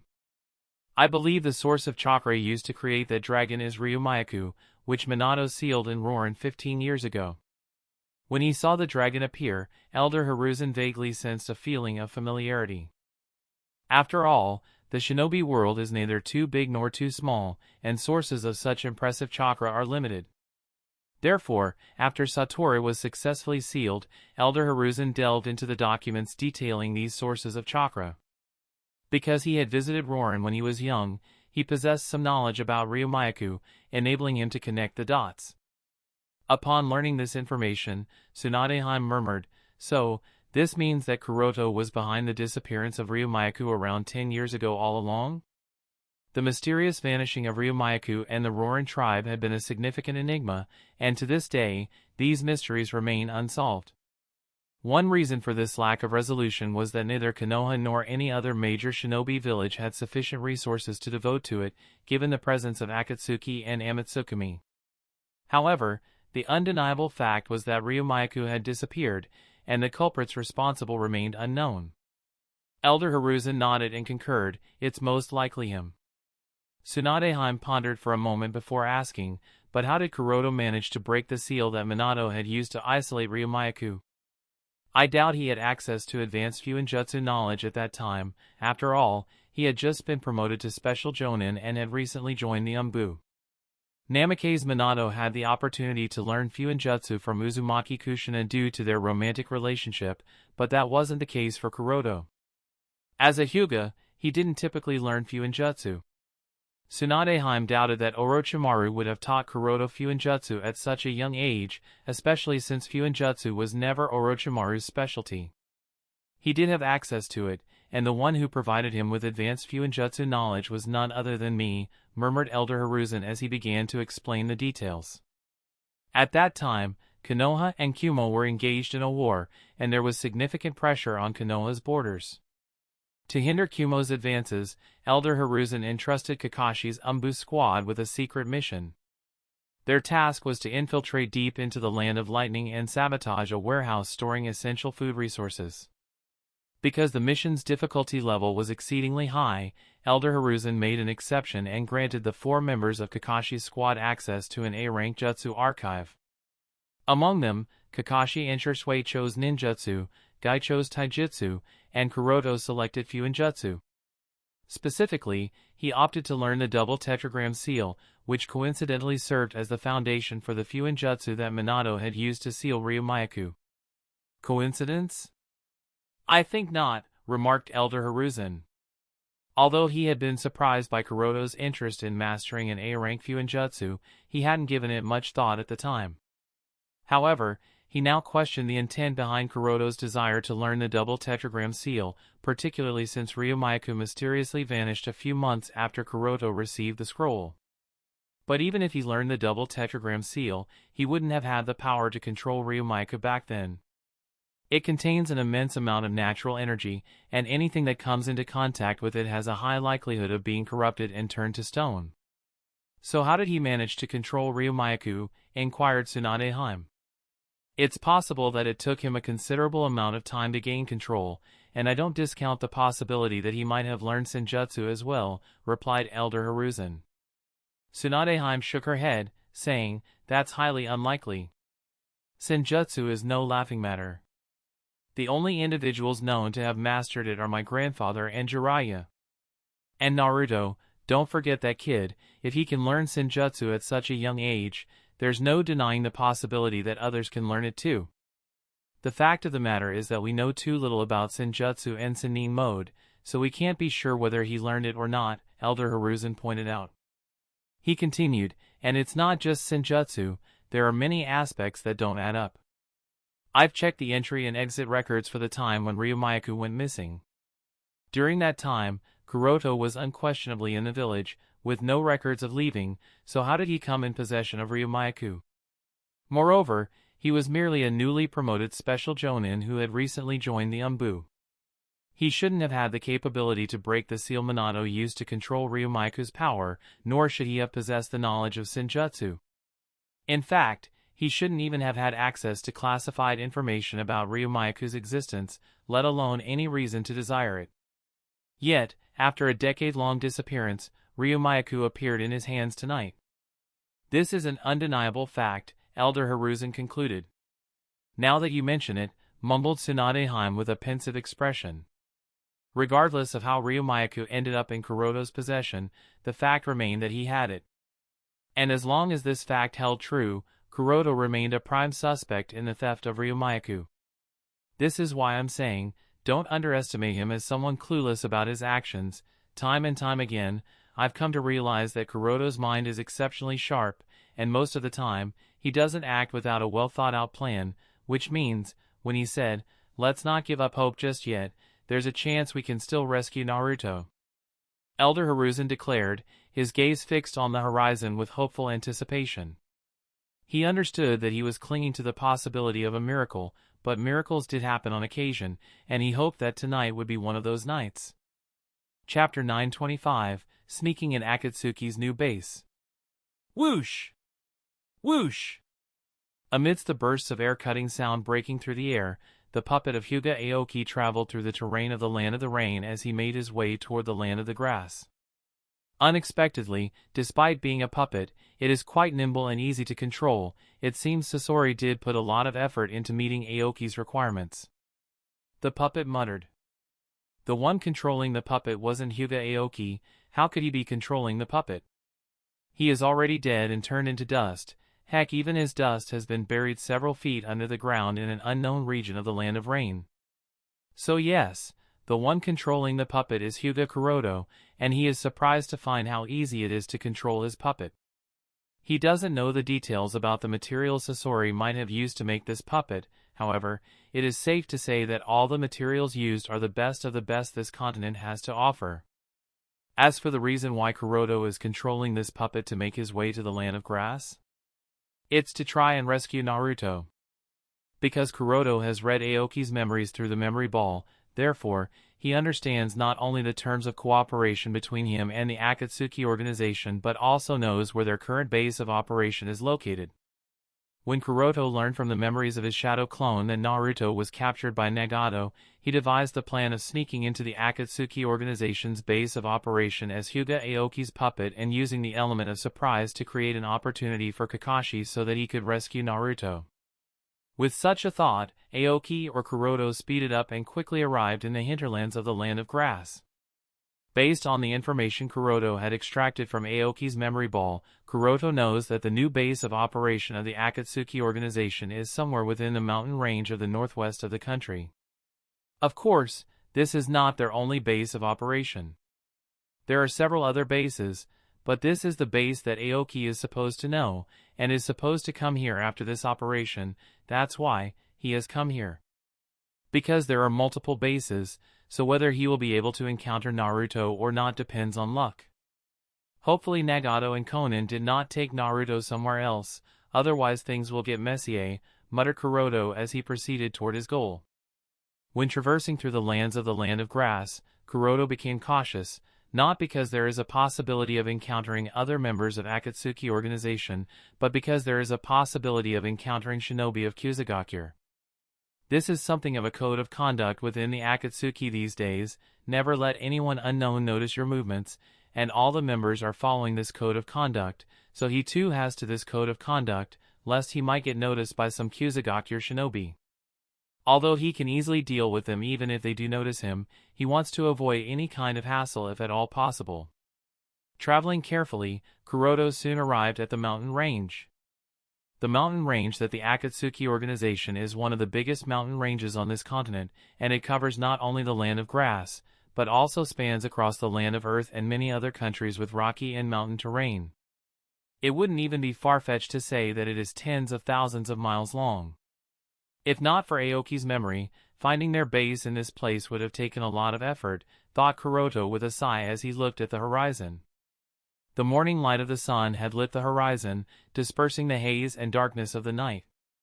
"It's already dawn, huh," muttered Curoto, as he realized that he can no longer delay. Roar!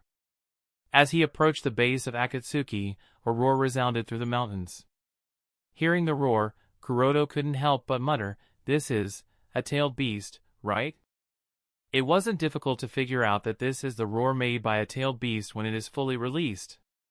Perhaps because there is a barrier around Akatsuki's base that restricted Byakugan's penetrative vision, and also restricted any chakra leakage outside the base, so Curoto couldn't identify which tailed beast it is. Worried, he quickened his pace, and as soon as he flew over a hill, he finally saw the scene that relieved him a little. Curoto was worried that the tailed beast that had roared was 9 tails. Thankfully, it wasn't the 9 tails, it was the 8 tails. This means Naruto is not dead, at least not yet, hopefully, thought Curoto as he paid close attention at the scene. Upon closer look, Curoto discovered that Killer Bee wasn't dead either, rather, he had released 8 tails by transforming into the final form of Jinchuriki mode and is fiercely fighting with Sasori's puppets. Apart from Sasori, who is fighting Killer Bee, there are several other members of the Akatsuki watching the show from distance. From their expression it's quite obvious that they are enjoying the show and have no intention of stepping forward to join the battle. As Curoto observed the battle, the others noticed him, however, none of them appeared to be openly hostile. Seeing that he had been spotted, Curoto flew down. As soon as he landed beside them, Madara questioned, "How did it go? Did you manage to kill the person you wanted to kill?" Noting that neither Madara nor Zetsu were suspicious, Curoto breathed a sigh of relief, and answered in the tone of voice and speaking manner of Aoki, "There was a little accident, so I had to cut short and leave Konoha immediately." "Yes, I saw it too." "The accident, it should be the surprising strength of the Godame Hokage Hyuga Curoto, right?" said Zetsu with a smile, and added, "Really, it was surprising. It seems your clansman is not as simple as he appears to be on the surface. Even though you managed to open the box of bliss and release Sattorii, Hyuga Curoto defeated it alone with very little effort." "Humph, so what if he has that unexpected strength? It doesn't change the fact that he is still a slave of the main family," snorted Curoto, and tried to find Nagato, Conan as well as Naruto. Quite a few members of Akatsuki are missing, including Nagato, Conan, Kisame, Kakuzu, and Haiden, so Curoto doesn't know whether they have yet to arrive, or they will go to some other base of Akatsuki. It will be troublesome if I have to pretend to be Aoki more than necessary. Madara nodded in disdain. "Yeah, it is indeed surprising. Didn't expect that guy to be the one in possession of Ryumaku, but it's only Ryumaku. What's the big deal about it? At best he is as strong as the other Kages, or maybe a little stronger than them." Zetsu said, "That may be so. However, this at least shows that he was able to hide this information for more than a decade without anyone ever discovering it or even being suspicious. Perhaps you should deal with him a little more seriously from now on." Madara suddenly thought of something, and couldn't help but wonder, come to think of it, why did he hide it for so long? Curoto answered, "Perhaps he did not want the main family to learn about it. These greedy fools would have definitely desired it had they learned about it." He wants everyone to think that it's because of the vigilance against the main family of the Hyuga clan that he has been restrained and hasn't used Ryumaku. That's why he suggested this. After all, people would question him as to why he has never used Ryumaku in the past decade. Madara nodded, makes sense, and added, and now that he is Hokage, he no longer fears the possibility of Hyuga clan's main family stealing it from him, so he was able to reveal it. At this time, Zetsu said, yes, he is now Hokage, and he has the power of Ryumaku. Are we sure that he will continue to give us the inside information that we want from him? Chapter 926, Poor B. Will he provide us with the inside information we need? Zetsu's question left Madara in silence. Even Madara couldn't deny the strategic value of Curoto. Now that Curoto had become Hokage, he would undoubtedly come into contact with Amatsukumi's classified information. Madara was determined to keep Curoto under his control. However, with Kuroto's new position as Hokage, Madara realized that stronger measures were needed to maintain control. A bait, huh? Thought Madara as he turned to Curoto and asked, didn't you encounter him when you infiltrated Konoha? He must have realized that you're not dead, and given his intelligence, he'll understand the implications. Using the breaking the caged bird technique as bait could still work. Curoto shook his head. There was chaos in Konoha, and unfortunately, I didn't get the chance to meet him. Moreover, I killed everyone who saw me. It wasn't an attempt to hide, it just seemed natural to eliminate them all. He paused and added, but there's one person who saw my face and survived. Who is it? Asked Madara. Curoto replied, it's Hyuga Hisashi. He knows that I'm alive and that I'm responsible for unsealing the box of bliss, as well as the death of Hyuga Aoyama. Madara held his chin thoughtfully and said, even if the main Hyuga family tries to cover up Hyuga Aoyama's death, Hyuga Curoto should still receive intelligence from them. Sooner or later, he'll realize that you're still alive, and that's a good thing. He added, as long as he knows that someone from the Hyuga clan's branch division managed to break free from the caged bird, there's a chance he'll take the bait. And if you have a method to break the caged bird, he should be willing to provide us with the inside information we need.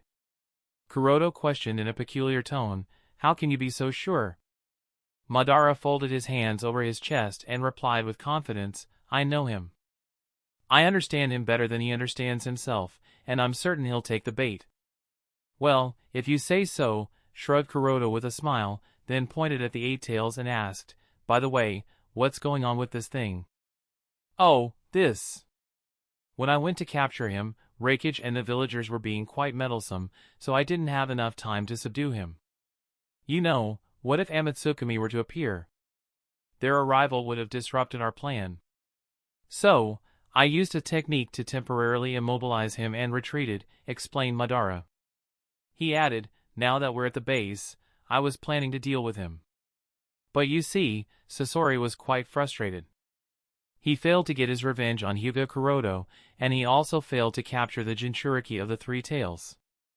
So, I took out this guy so that he could release his frustration. Well, aren't you kind, mocked Curoto. Although Madara explained casually, his meaning was quite clear. The Jinchuriki of the Eight Tails, Killer Bee, was nothing more than that and could be dealt with at any moment. Actually, Curoto wanted to use this opportunity to ask about the whereabouts of Nagato and the Jinchuriki of the Nine Tails. However, he restrained himself, fearing that inquiring about their locations might raise suspicion from Zetsu and Madara, increasing their vigilance. Therefore, he chose to remain silent, planning to observe the situation for a while and then think of a way to find Naruto. While Curoto was biding his time, the battle between Sasori and Killer Bee had intensified. As Madara had mentioned, Sasori was quite frustrated due to his failure to capture his target, and the encounter with Curoto had added insult to injury. Consequently, Sasori was in a foul mood and directing all his anger at poor Bee. Of course, Killer Bee was no pushover either. Although facing someone like Nagato or Madara would be challenging for him, going up against Sasori was a different story. Even with the strength of Hiriko's 5 Kekkai Genkai, he could hold his own against Sasori. So, Sasori was genuinely struggling against Bee. Chapter 927, there will only be one opportunity. Boom! Instantly, a massive repulsive force enveloped Killer Bee, and before he could react to this familiar yet unfamiliar force of nature acting on him, he fell to the ground. Noting how easily Curoto had defeated Killer Bee, all the members of Akatsuki, including Madara, looked at him with vigilant expressions. Bee also raised his head and gazed at Curoto in surprise and disbelief. He never expected that this inconspicuous person, who didn't even wear the traditional Akatsuki organization uniform, would turn out to be so powerful and possess abilities similar to Nagato and Yama. Looking at the collapsed figure of Bee, Curoto spoke coldly, "If there's anyone you wish to blame, blame yourself." Earlier, the reason Curoto had decided to incapacitate Killer Bee so decisively was not only because he prioritized Naruto, but also because Bee's chances of escaping were slim to none. Zetsu had spread countless clones and spores around Akatsuki's base, making it impossible for Bee to escape without being detected. The information would quickly reach Madara, who would use Kamui to capture Killer Bee immediately.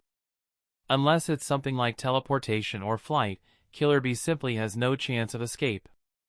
Hopefully, Nagato shows up here, otherwise, everything will be meaningless. As this thought appeared in his mind, suddenly, something came into the field of vision of his Byakugan. That is... whoosh! With the sound of breaking through the wind, several figures wearing Akatsuki's red cloud cloaks descended from the sky and landed on the ground.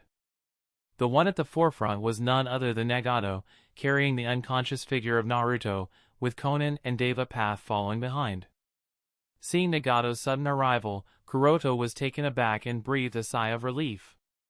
He hadn't blown his cover to help Killer Bee escape.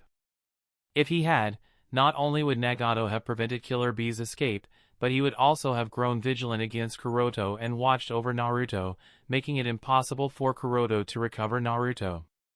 While Curoto was relieved, Nagato coldly glanced at Killer Bee as he raised his hands, causing dozens of wooden stakes to appear from the ground, entangling and pinning Bee. Bound by layers of wooden stakes that continuously absorbed his chakra and grew stronger, Killer Bee struggled. "Damn you people!" However, the wooden stakes didn't budge. "You're annoying." "Stay quiet," said Nagato as he closed his hand. Immediately, one of the wooden stakes coiled around Killer Bee's neck and mouth, rendering him unable to speak or make any sound. Seeing how easily Nagato captured the Jinchuriki of the Eight Tails, Curoto couldn't help but chuckle helplessly. Yeah, he hasn't grown any weaker. Compared to their previous encounter outside Konoha, where Nagato had exhausted all his strength to stop the meteorite, the current Nagato seemed to have better assimilated the Hashirama cells, and would release had become as easy as breathing for him. Unlike Shisui, Shinichi, and Itachi, who are continuously struggling to master wood release, he is learning and adapting to it at an unimaginable speed. Theoretically, once Hashirama cells are implanted in someone's body, they gain the ability to use the wood release Kekkei Jinkai. However, having the ability to use wood release doesn't mean that one can become proficient in it and reach the level of the god of shinobi, Senju Hashirama. Tenzo, Obito, Shisui, Shinichi, and Itachi all have been implanted with Hashirama cells, and all of them can potentially use wood release. But unlike Senju Hashirama, none of them have been able to unlock the full potential of wood release. Even in the canon storyline, the only person who truly showcased the full potential of wood release other than Senju Hashirama was Uchiha Madara. However, that man is extraordinary and cannot be taken into account for comparisons or measurements. Curoto wishes to better understand wood release, however, the available information is extremely limited. Another concern for Curoto is Nagato's potential. I don't know what he will learn next. Hopefully, he remains quiet for a while longer and doesn't engage in anything too rash, like the previous Konoha collapse plan. Otherwise, I will be in big trouble. While Curoto was worrying, Madara nonchalantly walked over to Nagato. After seeing that Nagato was only carrying Naruto, he questioned with doubt, "You captured only the Jinchuriki of the Nine Tails? What about the Jinchuriki of the Seven Tails?" Sigh, even if he manages to do something against Sasori, escaping will be difficult for him. Just as Curoto had this thought, a sudden change occurred. In its completely liberated tailed beast form, the 8 tails swept all 8 of its tails, unleashing an area of effect, AoE, attack that sent Sasori and his puppets reeling.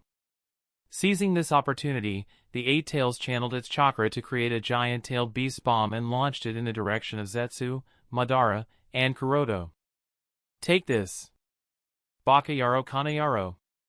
Noticing the trajectory of Killer Bee's attack, Curoto narrowed his eyes and swiftly leaped backward. Zetsu's expression tightened as he quickly sank into the ground. In contrast to Curoto and Zetsu, Madara did not dodge, flee, or retreat. Instead, he used Kamui to create a spiraling vortex in the path of the tailed beast bomb and transported it into the Kamui dimension. Just as Madara was transferring the tailed beast bomb into the Kamui dimension, Killer Bee seized the opportunity to detach one of the 8 tails' limbs and attempted to escape. Unfortunately for him, he was discovered before he could take a single step. "Damn it, at this rate, there's no escape," muttered Bee as he reabsorbed the 8 tails within him. After a moment of contemplation, he charged in the direction where Curoto had just retreated. Bee was keenly aware of the situation. He understood that battling Sasori was futile, and even if he were to win, it wouldn't change anything. Other members of Akatsuki would inevitably come for him. Despite having a steady chakra supply due to hosting the 8 tails, he would either end up dead or captured. His only chance of escape was to create an opportunity. The previous tailed beast bomb he had fired should have created that opportunity. After all, when a tailed beast bomb explodes, it causes mountains to rupture, enveloping the area in smoke and dust. Everyone would be profoundly shaken, and it would take some time to regain control. In short, there would be chaos, and he planned to use that chaos to break free from Akatsuki's base. However, he never expected that the tailed beast bomb would be dealt with by the masked guy, Madara, in such a manner. Moreover, the tail he had detached was immediately noticed. Thus, he had no other choice but to brute force his way out of there. Regarding the direction he chose, Killer Bee had given it some thought. Among all the people present at Akatsuki's base, only Curoto wasn't wearing the traditional Akatsuki organization uniform. Furthermore, earlier, Curoto had displayed the ability of flight, which hadn't gone unnoticed. Therefore, Bee believed that as long as he took Curoto hostage and threatened him, there should be a way to access the sky for his escape. Since Bee didn't know Curoto's true identity, he assumed that Curoto might be a new recruit lacking strength, making him the perfect means of escape. It's a pity that the situation turned out to be different from what Bee had assumed. "Sai, don't come here. I really can't help you," thought Curoto as he noticed Bee rushing toward him. In fact, it's not impossible for Curoto to aid Killer Bee's escape. However, if he were to assist Bee, he would lose the opportunity to rescue Naruto. In terms of value and importance, Killer Bee and Uzumaki Naruto are worlds apart. True, Killer Bee is undoubtedly strong and the host of the 8 tails, but in comparison to Naruto's potential and the importance of the 9 tails, it's incomparable. Therefore, it wasn't a difficult choice for Curoto, and he made it with ease. "I'm sorry. I have nothing against you. It's just that you are not as valuable as Naruto. Unless I confirm Naruto's whereabouts, I can't risk it."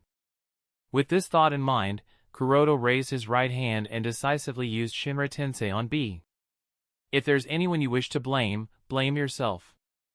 Nagato shrugged. Hatake Kakashi of Konohagakure had left an imprint of flying Raijin on both the Jinchuriki, and the Jinchuriki of the 7 tails was retrieved by him. "Hatake Kakashi, huh," mumbled Madara.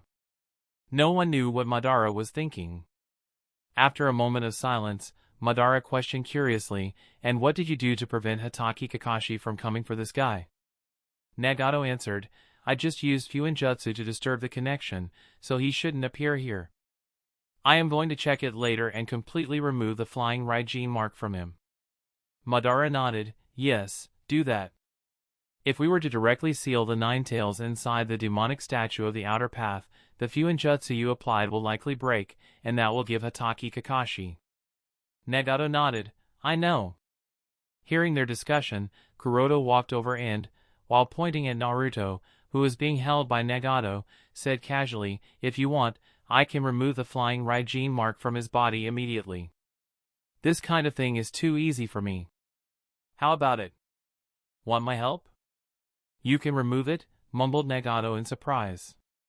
Initially, he wanted to refuse. However, after a moment of consideration, he nodded. Very well. He then threw Naruto to the ground. Remove it. It's not that Nagato wanted to owe a favor to Curoto. Rather, he wanted to see what powers Curoto had aside from being able to use Shinra Tensei and Bansho Tenin. Madara also looked at Curoto curiously.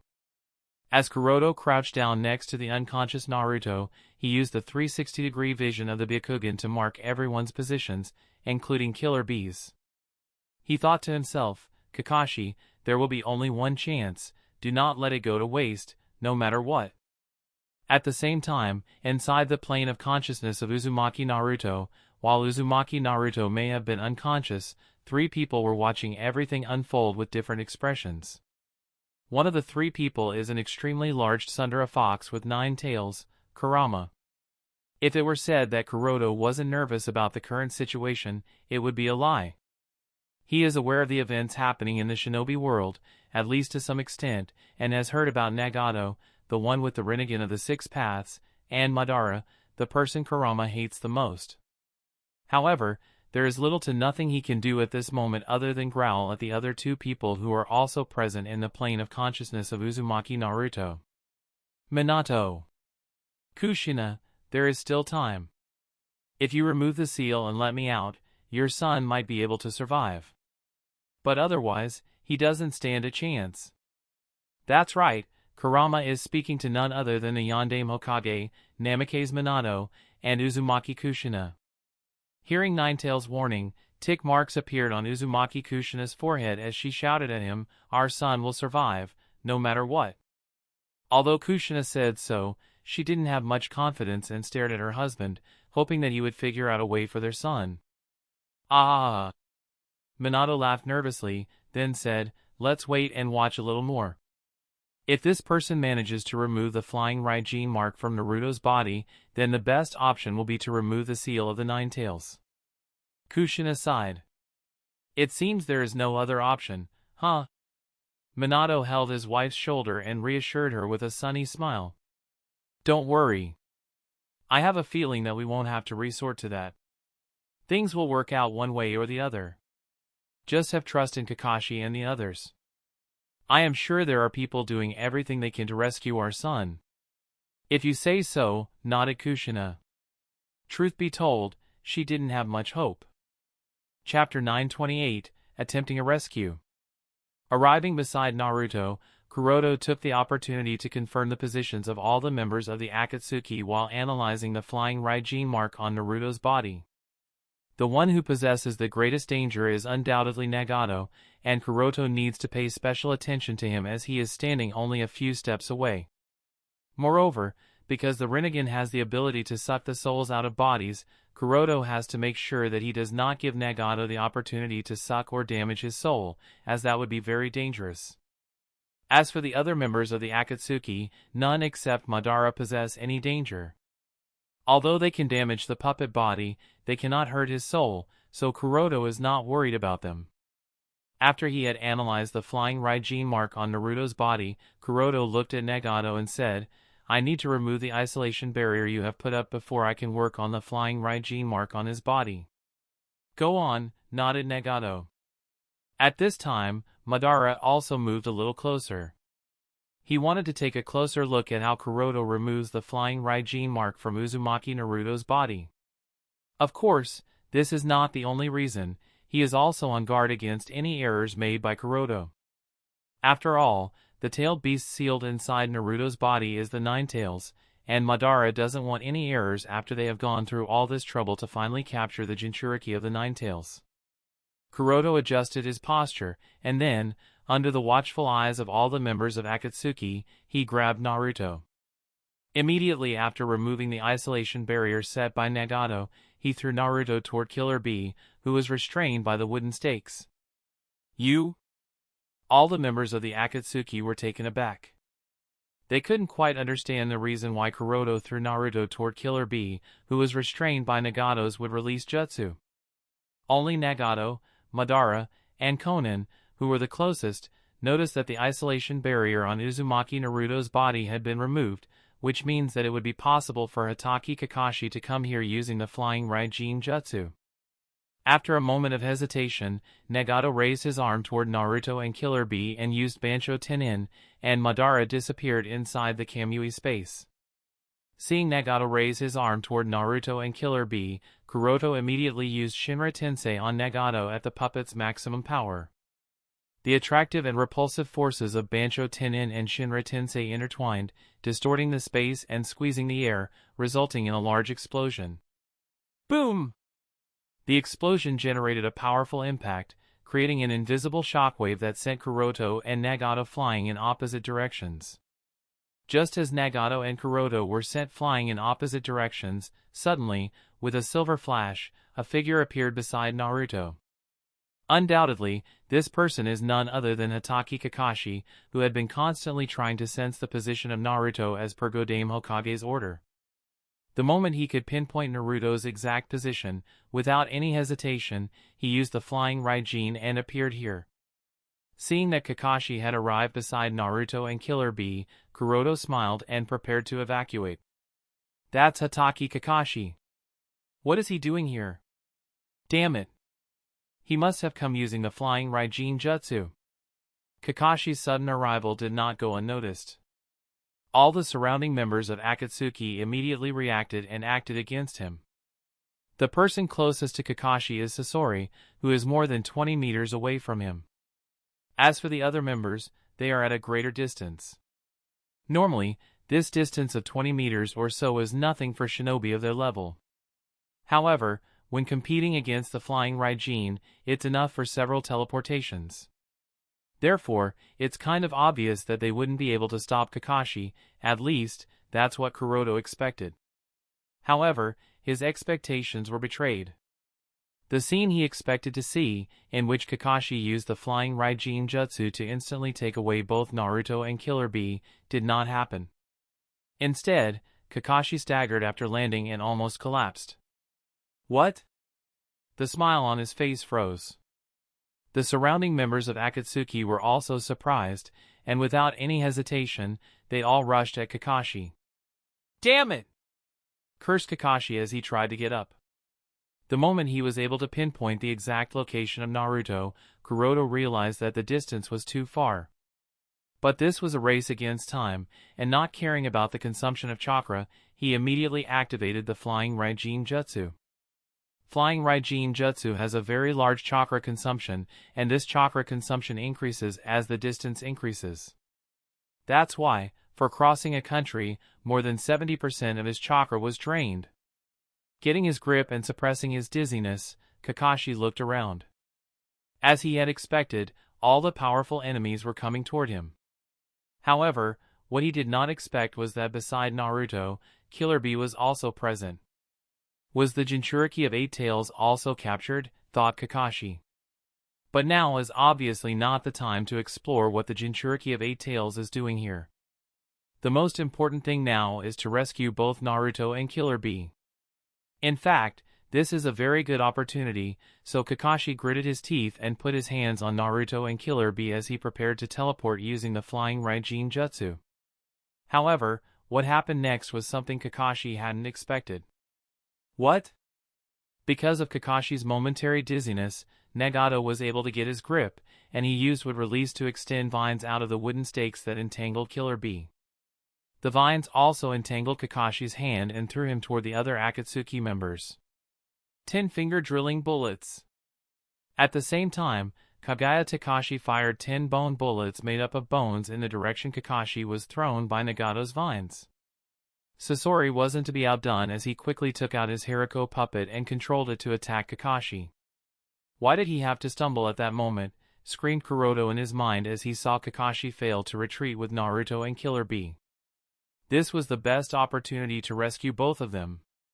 With a sigh, I guess I have to put more effort, Curoto thought and immediately used a wide-range Shinra Tensei to affect the entire mountain range.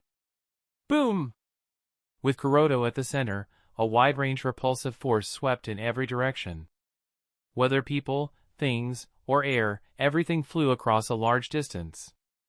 Kakashi took this opportunity to appear beside Naruto, and the two of them flew away together, while Killer Bee also took this opportunity to disappear into smoke and dust as the wooden restraints were removed. Chapter 929, Outlived Oneself. The impact caused by the large-scale Shinra Tensei reverberated through the valley as smoke and dust stirred up, covering the sky. It spread through the mountains, making it difficult for even the sunlight to pass through the cloud of dust and smoke. As darkness covered the valley, Nagato removed the force field barrier that he had created around him to protect himself and dusted himself off. His indifferent expression had a touch of solemnity, something you wouldn't expect to see normally. The extent of damage caused by the opponent's Shinra Tensei shocked Nagato. This was beyond his expectations. It's even higher than the time I used Shinra Tensei to flatten Konohadakure. Realizing this, Nagato knew that he could not waste time and effort. Although he didn't know Curoto's objective behind the sudden betrayal, he had to make sure that they did not lose the Jinchuriki of Nine Tails and Eight Tails. That's why Nagato did not waste any effort, time, or chakra in dispersing the smoke and dust. He directly made his way toward his goal. Because of Curoto, all the people were blown away in different directions.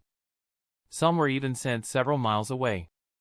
But no matter how far, the chakra of a Jinchuriki could not be concealed. Therefore, Nagato was able to immediately pinpoint the position of both the Jinchuriki and made his way towards them. On Kakashi's side. As the repulsive forces subsided, Kakashi crawled out of the dirt with heavy breaths. He didn't have time to care about his state and hurriedly checked Naruto's condition, sighing in relief. Thankfully, there are no injuries. He's only unconscious. Then, with a troubled expression, he thought, now what should I do? I don't have enough chakra reserves to return to Konoha with Naruto. Not just Konoha, Kakashi didn't have enough chakra left to go to the nearest flying Raijin mark and considered, what if I send only Naruto? Although he didn't have enough chakra to send both of them back to Konoha or even the nearest flying Raijin mark, it should be possible to send only Naruto. Just when Kakashi was pondering what to do, he heard footsteps. The footsteps were calm and steady, lacking hurry or panic. Hearing them, Kakashi narrowed his eyes and looked around warily. From the moment he appeared at the Akatsuki organization's base to when he was knocked away with Naruto, not even 15 seconds had passed, leaving Kakashi with little time to analyze the situation. However, judging from the fact that the isolation barrier on Naruto's body was removed, and he was able to come here, at least one ally should be present. Moreover, for some reason, Naruto and Killer Bee were nearby when Kakashi appeared at the Akatsuki's base. Therefore, an ally must be present here. Otherwise, these series of coincidences are unexplainable. As for who this ally might be, Kakashi has no idea. Does this have something to do with what Curoto said? Is it possible that Curoto is here, thought Kakashi. He wasn't sure. Even if it is Curoto, Kakashi couldn't imagine him being able to sneak inside the Akatsuki's base and remove the isolation barrier from Naruto's body in the presence of so many members of Akatsuki. It would be incredible if it's Curoto, muttered Kakashi with a hopeful smile. Whatever, now is not the time to think about this. Sending Naruto to the nearest possible location is the only option I have to ensure his safety temporarily, thought Kakashi as he touched Naruto and used the flying Raijin ninjutsu to send him away. The moment Naruto disappeared with a silver flash, Kakashi coughed out blood, cough cough. He knew that his chakra reserves were running low. Perhaps a few teleportations, he considered. At this moment, a voice reached his ears. You really are a troublesome guy, Hatake Kakashi. Hearing that voice, Kakashi raised his head and looked at the approaching figure, recognizing the identity of the person. Kakashi smiled bitterly and said, it seems I will really die here today. Despite his dire situation, Kakashi's smile was surprisingly bright. In his thoughts, he added, at least Naruto is temporarily safe. The person Kakashi least wanted to meet had appeared before him. On the other side. As the dust and smoke covered the sky, Curoto activated the Byakugan, allowing him to observe the overall situation without any difficulty. In his field of vision, Curoto noticed Kakashi being cornered by Nagato. However, there was no trace of Naruto nearby. He thought, only Kakashi? There are no other traces of Naruto nearby. Either Kakashi has sent away Naruto using the flying Raijin, or Obito has trapped Naruto inside his Kamui dimension. If it was the former, that would simplify things for Curoto, as he would have one less Jinchuriki to worry about. But if it was the latter, it would be a hopeless situation, as Curoto had no means of entering the Kamui dimension. Hoping it's the former, thought Curoto as he made his way toward Kakashi. It was clear that Kakashi was running extremely low on chakra reserves. If not for that, Kakashi wouldn't have stumbled momentarily and immediately retreated with both Naruto and B when he had the chance. Therefore, Curoto decided to approach Kakashi either to confirm Naruto's status or to provide assistance and chakra to save Kakashi from Nagato. Whoosh! Curoto had barely rushed forward when Kagaya Takashi, wielding two bone swords, appeared before him and swung the blades. With incredible speed, Curoto managed to grab Takashi by the neck before the attack could land. Ha ha ha, you dug your own grave. Takashi laughed and attempted to use the bones in his body to attack Curoto, but to his surprise, his control over the bones seemed to be nullified. Taken aback, he questioned, "What did you do?" Curoto replied indifferently, "I am not in the mood to play with you people, so I would appreciate it if you don't boda." Before he could finish, a sword slash from behind interrupted him. With a sigh, Curoto raised his other hand and effortlessly caught the blade of the large broadsword, halting it mid-swing.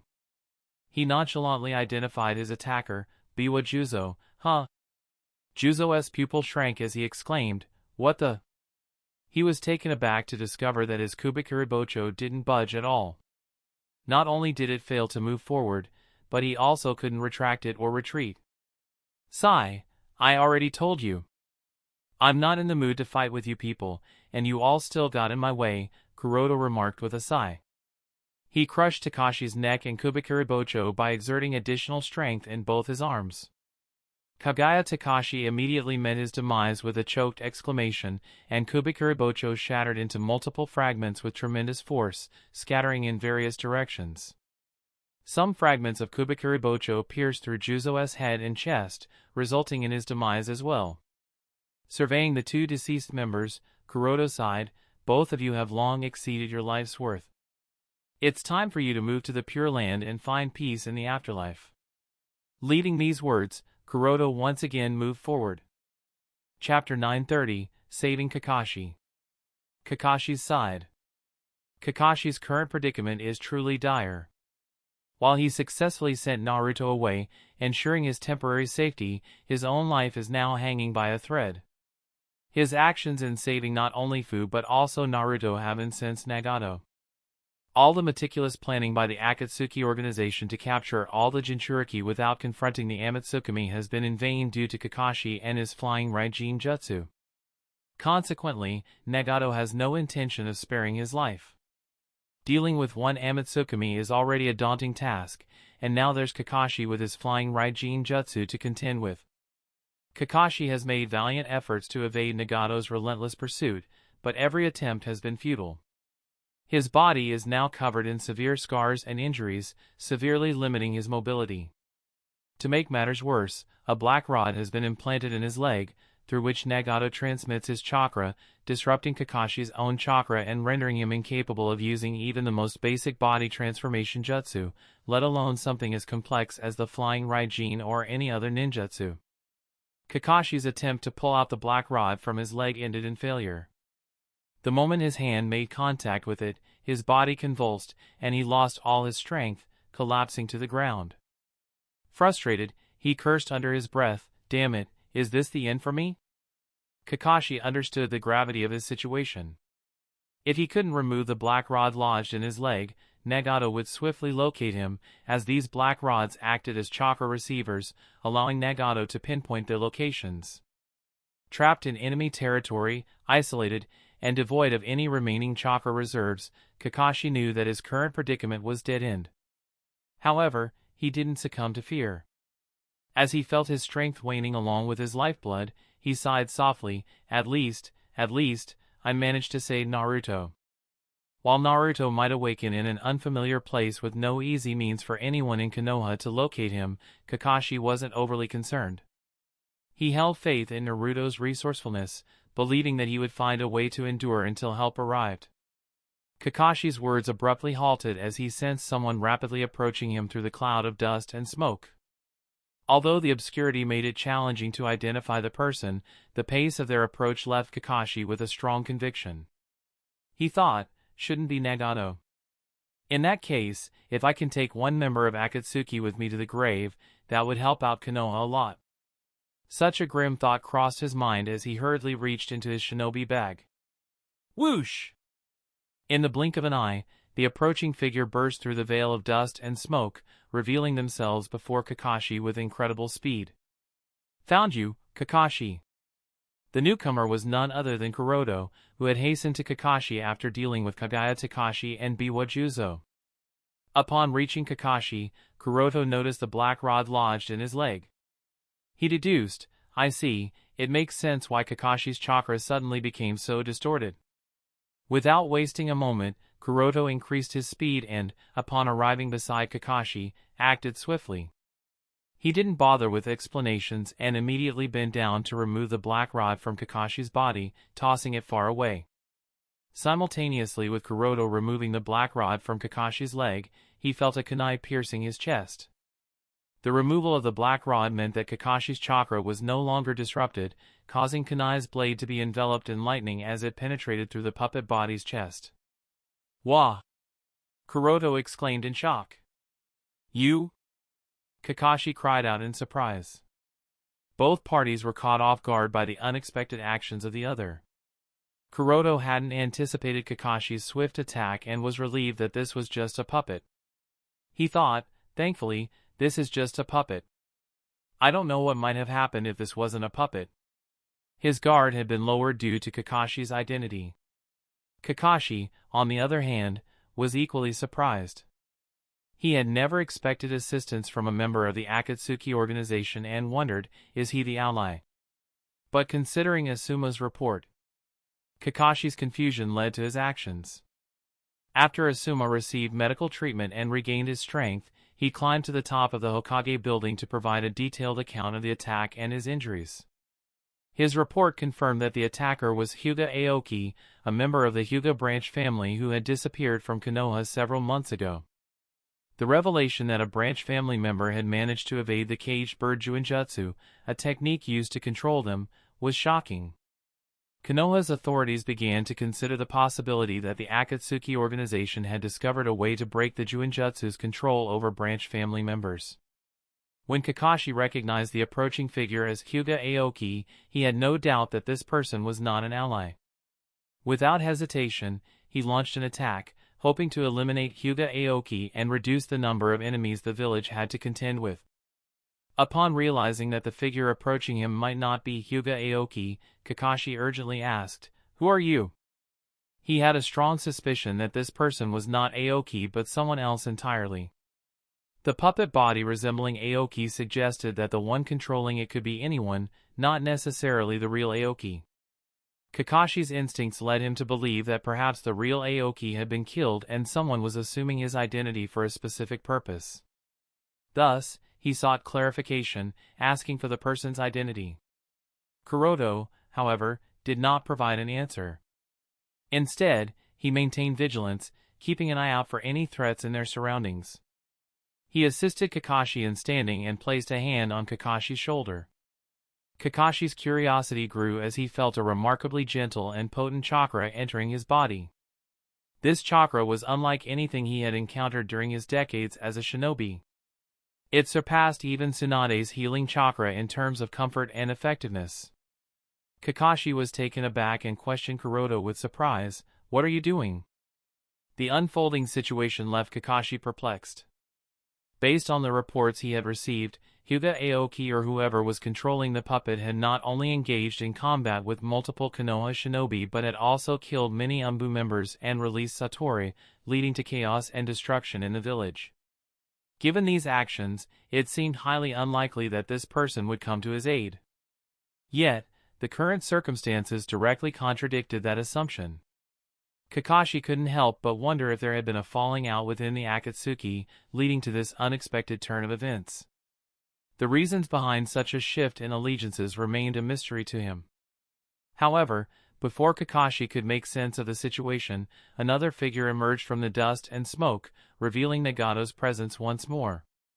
As Nagato approached them step by step, Curoto ceased transferring chakra to Kakashi, remarking, "This should be sufficient for you. With this, I can definitely last for quite a while." Nodded Kakashi appreciatively as he accepted the hilt of Kubikuribocho from Curoto. Curoto then explained his plan, urging Kakashi to go and try to rescue the Eight-Tails Jinchuriki, Killer Bee, who had taken advantage of the chaos caused by the large-scale Shinra Tensei to escape. Curoto recognized that Killer Bee's chances of success were slim, especially with the presence of White Zetsu and the missing Madara. Therefore, he hoped that Kakashi could assist Killer Bee in his escape. Curious about Kuroto's intentions, Kakashi inquired, "And what are you going to do?" Curoto cast a determined gaze towards Nagato and replied, "Make sure that he doesn't interfere." That's the end of this tale for now. Thank you for watching, and I'll see you in part 23. Peace.